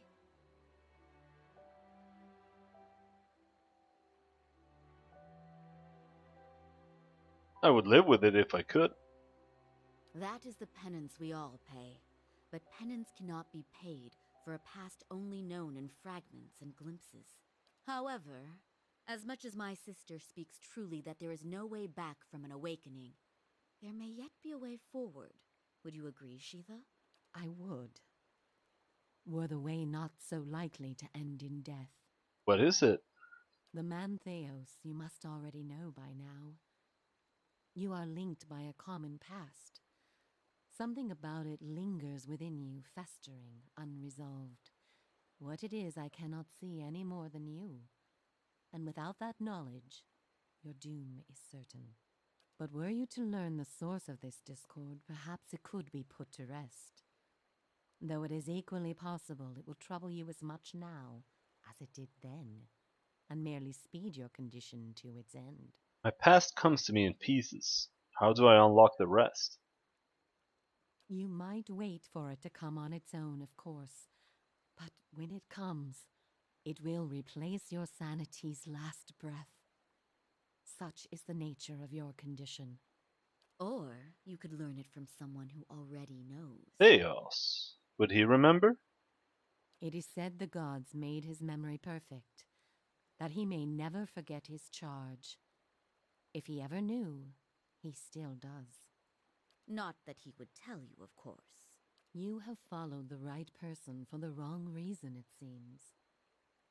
We see it often beneath the elms, the soul dragging mind and body to unknown places for unfathomable reasons.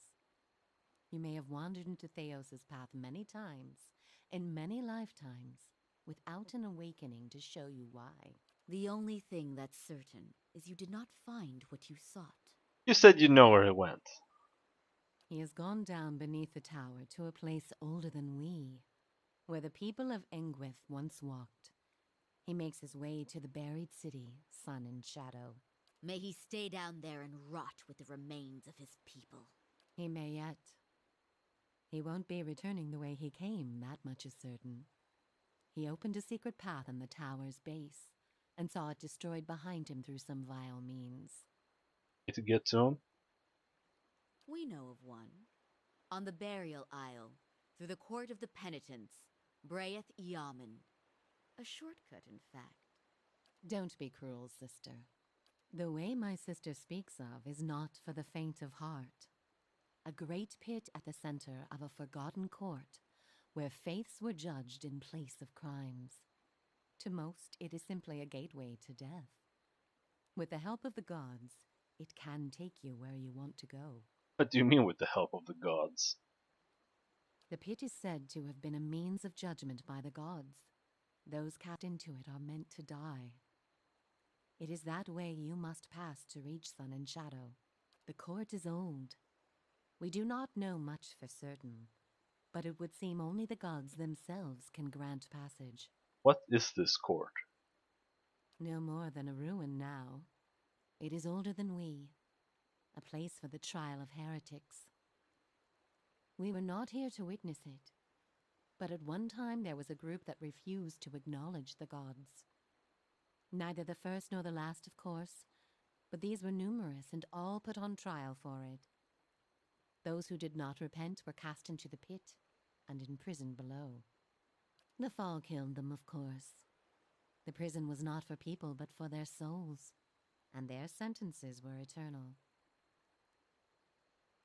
It is said that many of the condemned repented and were permitted by the gods to ascend from the pit, so long as they pledged their service to one of them. But these are old legends. How would I ever get the gods to help me? Behind us is Ter Evron, said to pierce the shroud itself and a place of communion with all gods. If ever there was a time for prayer, you have found it. So the only way to get through this pit is to pray for help? Not the only way. Just the only one that doesn't end with your body impaled on jagged rocks. But I pray to any god you can, I should think. I would pray first to those gods you like best. I hope for your sake the feeling is shared. I pray? Ter Evron is also called the Hall of Stars, and the stars show us the allegiances of the gods. When stars are in conjunction, we know the gods they represent are aligned as well. You should choose a place to pray where you'll be closest to those you want to hear you. If a god stands alone, you should pray to that god. If they band together, you should address them all. Choose your words wisely, for all gods expect proper homage, and none has patience for fools. Farewell. Before you go, tell me this, old one. I'm curious. If you were to subdue your enemy, what would you do with him?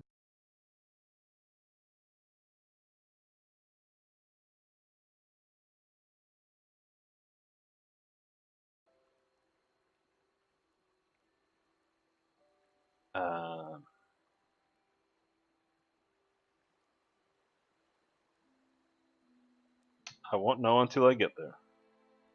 A great many questions still to be answered. All the same, think on this matter.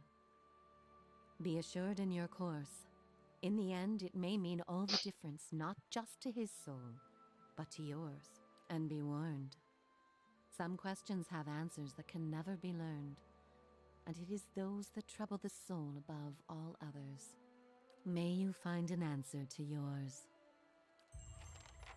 Well, we will stop there for today. I need to get to bed sometime. But thanks for dropping by, and hope your Monday doesn't suck ass. See you next time. Bye bye.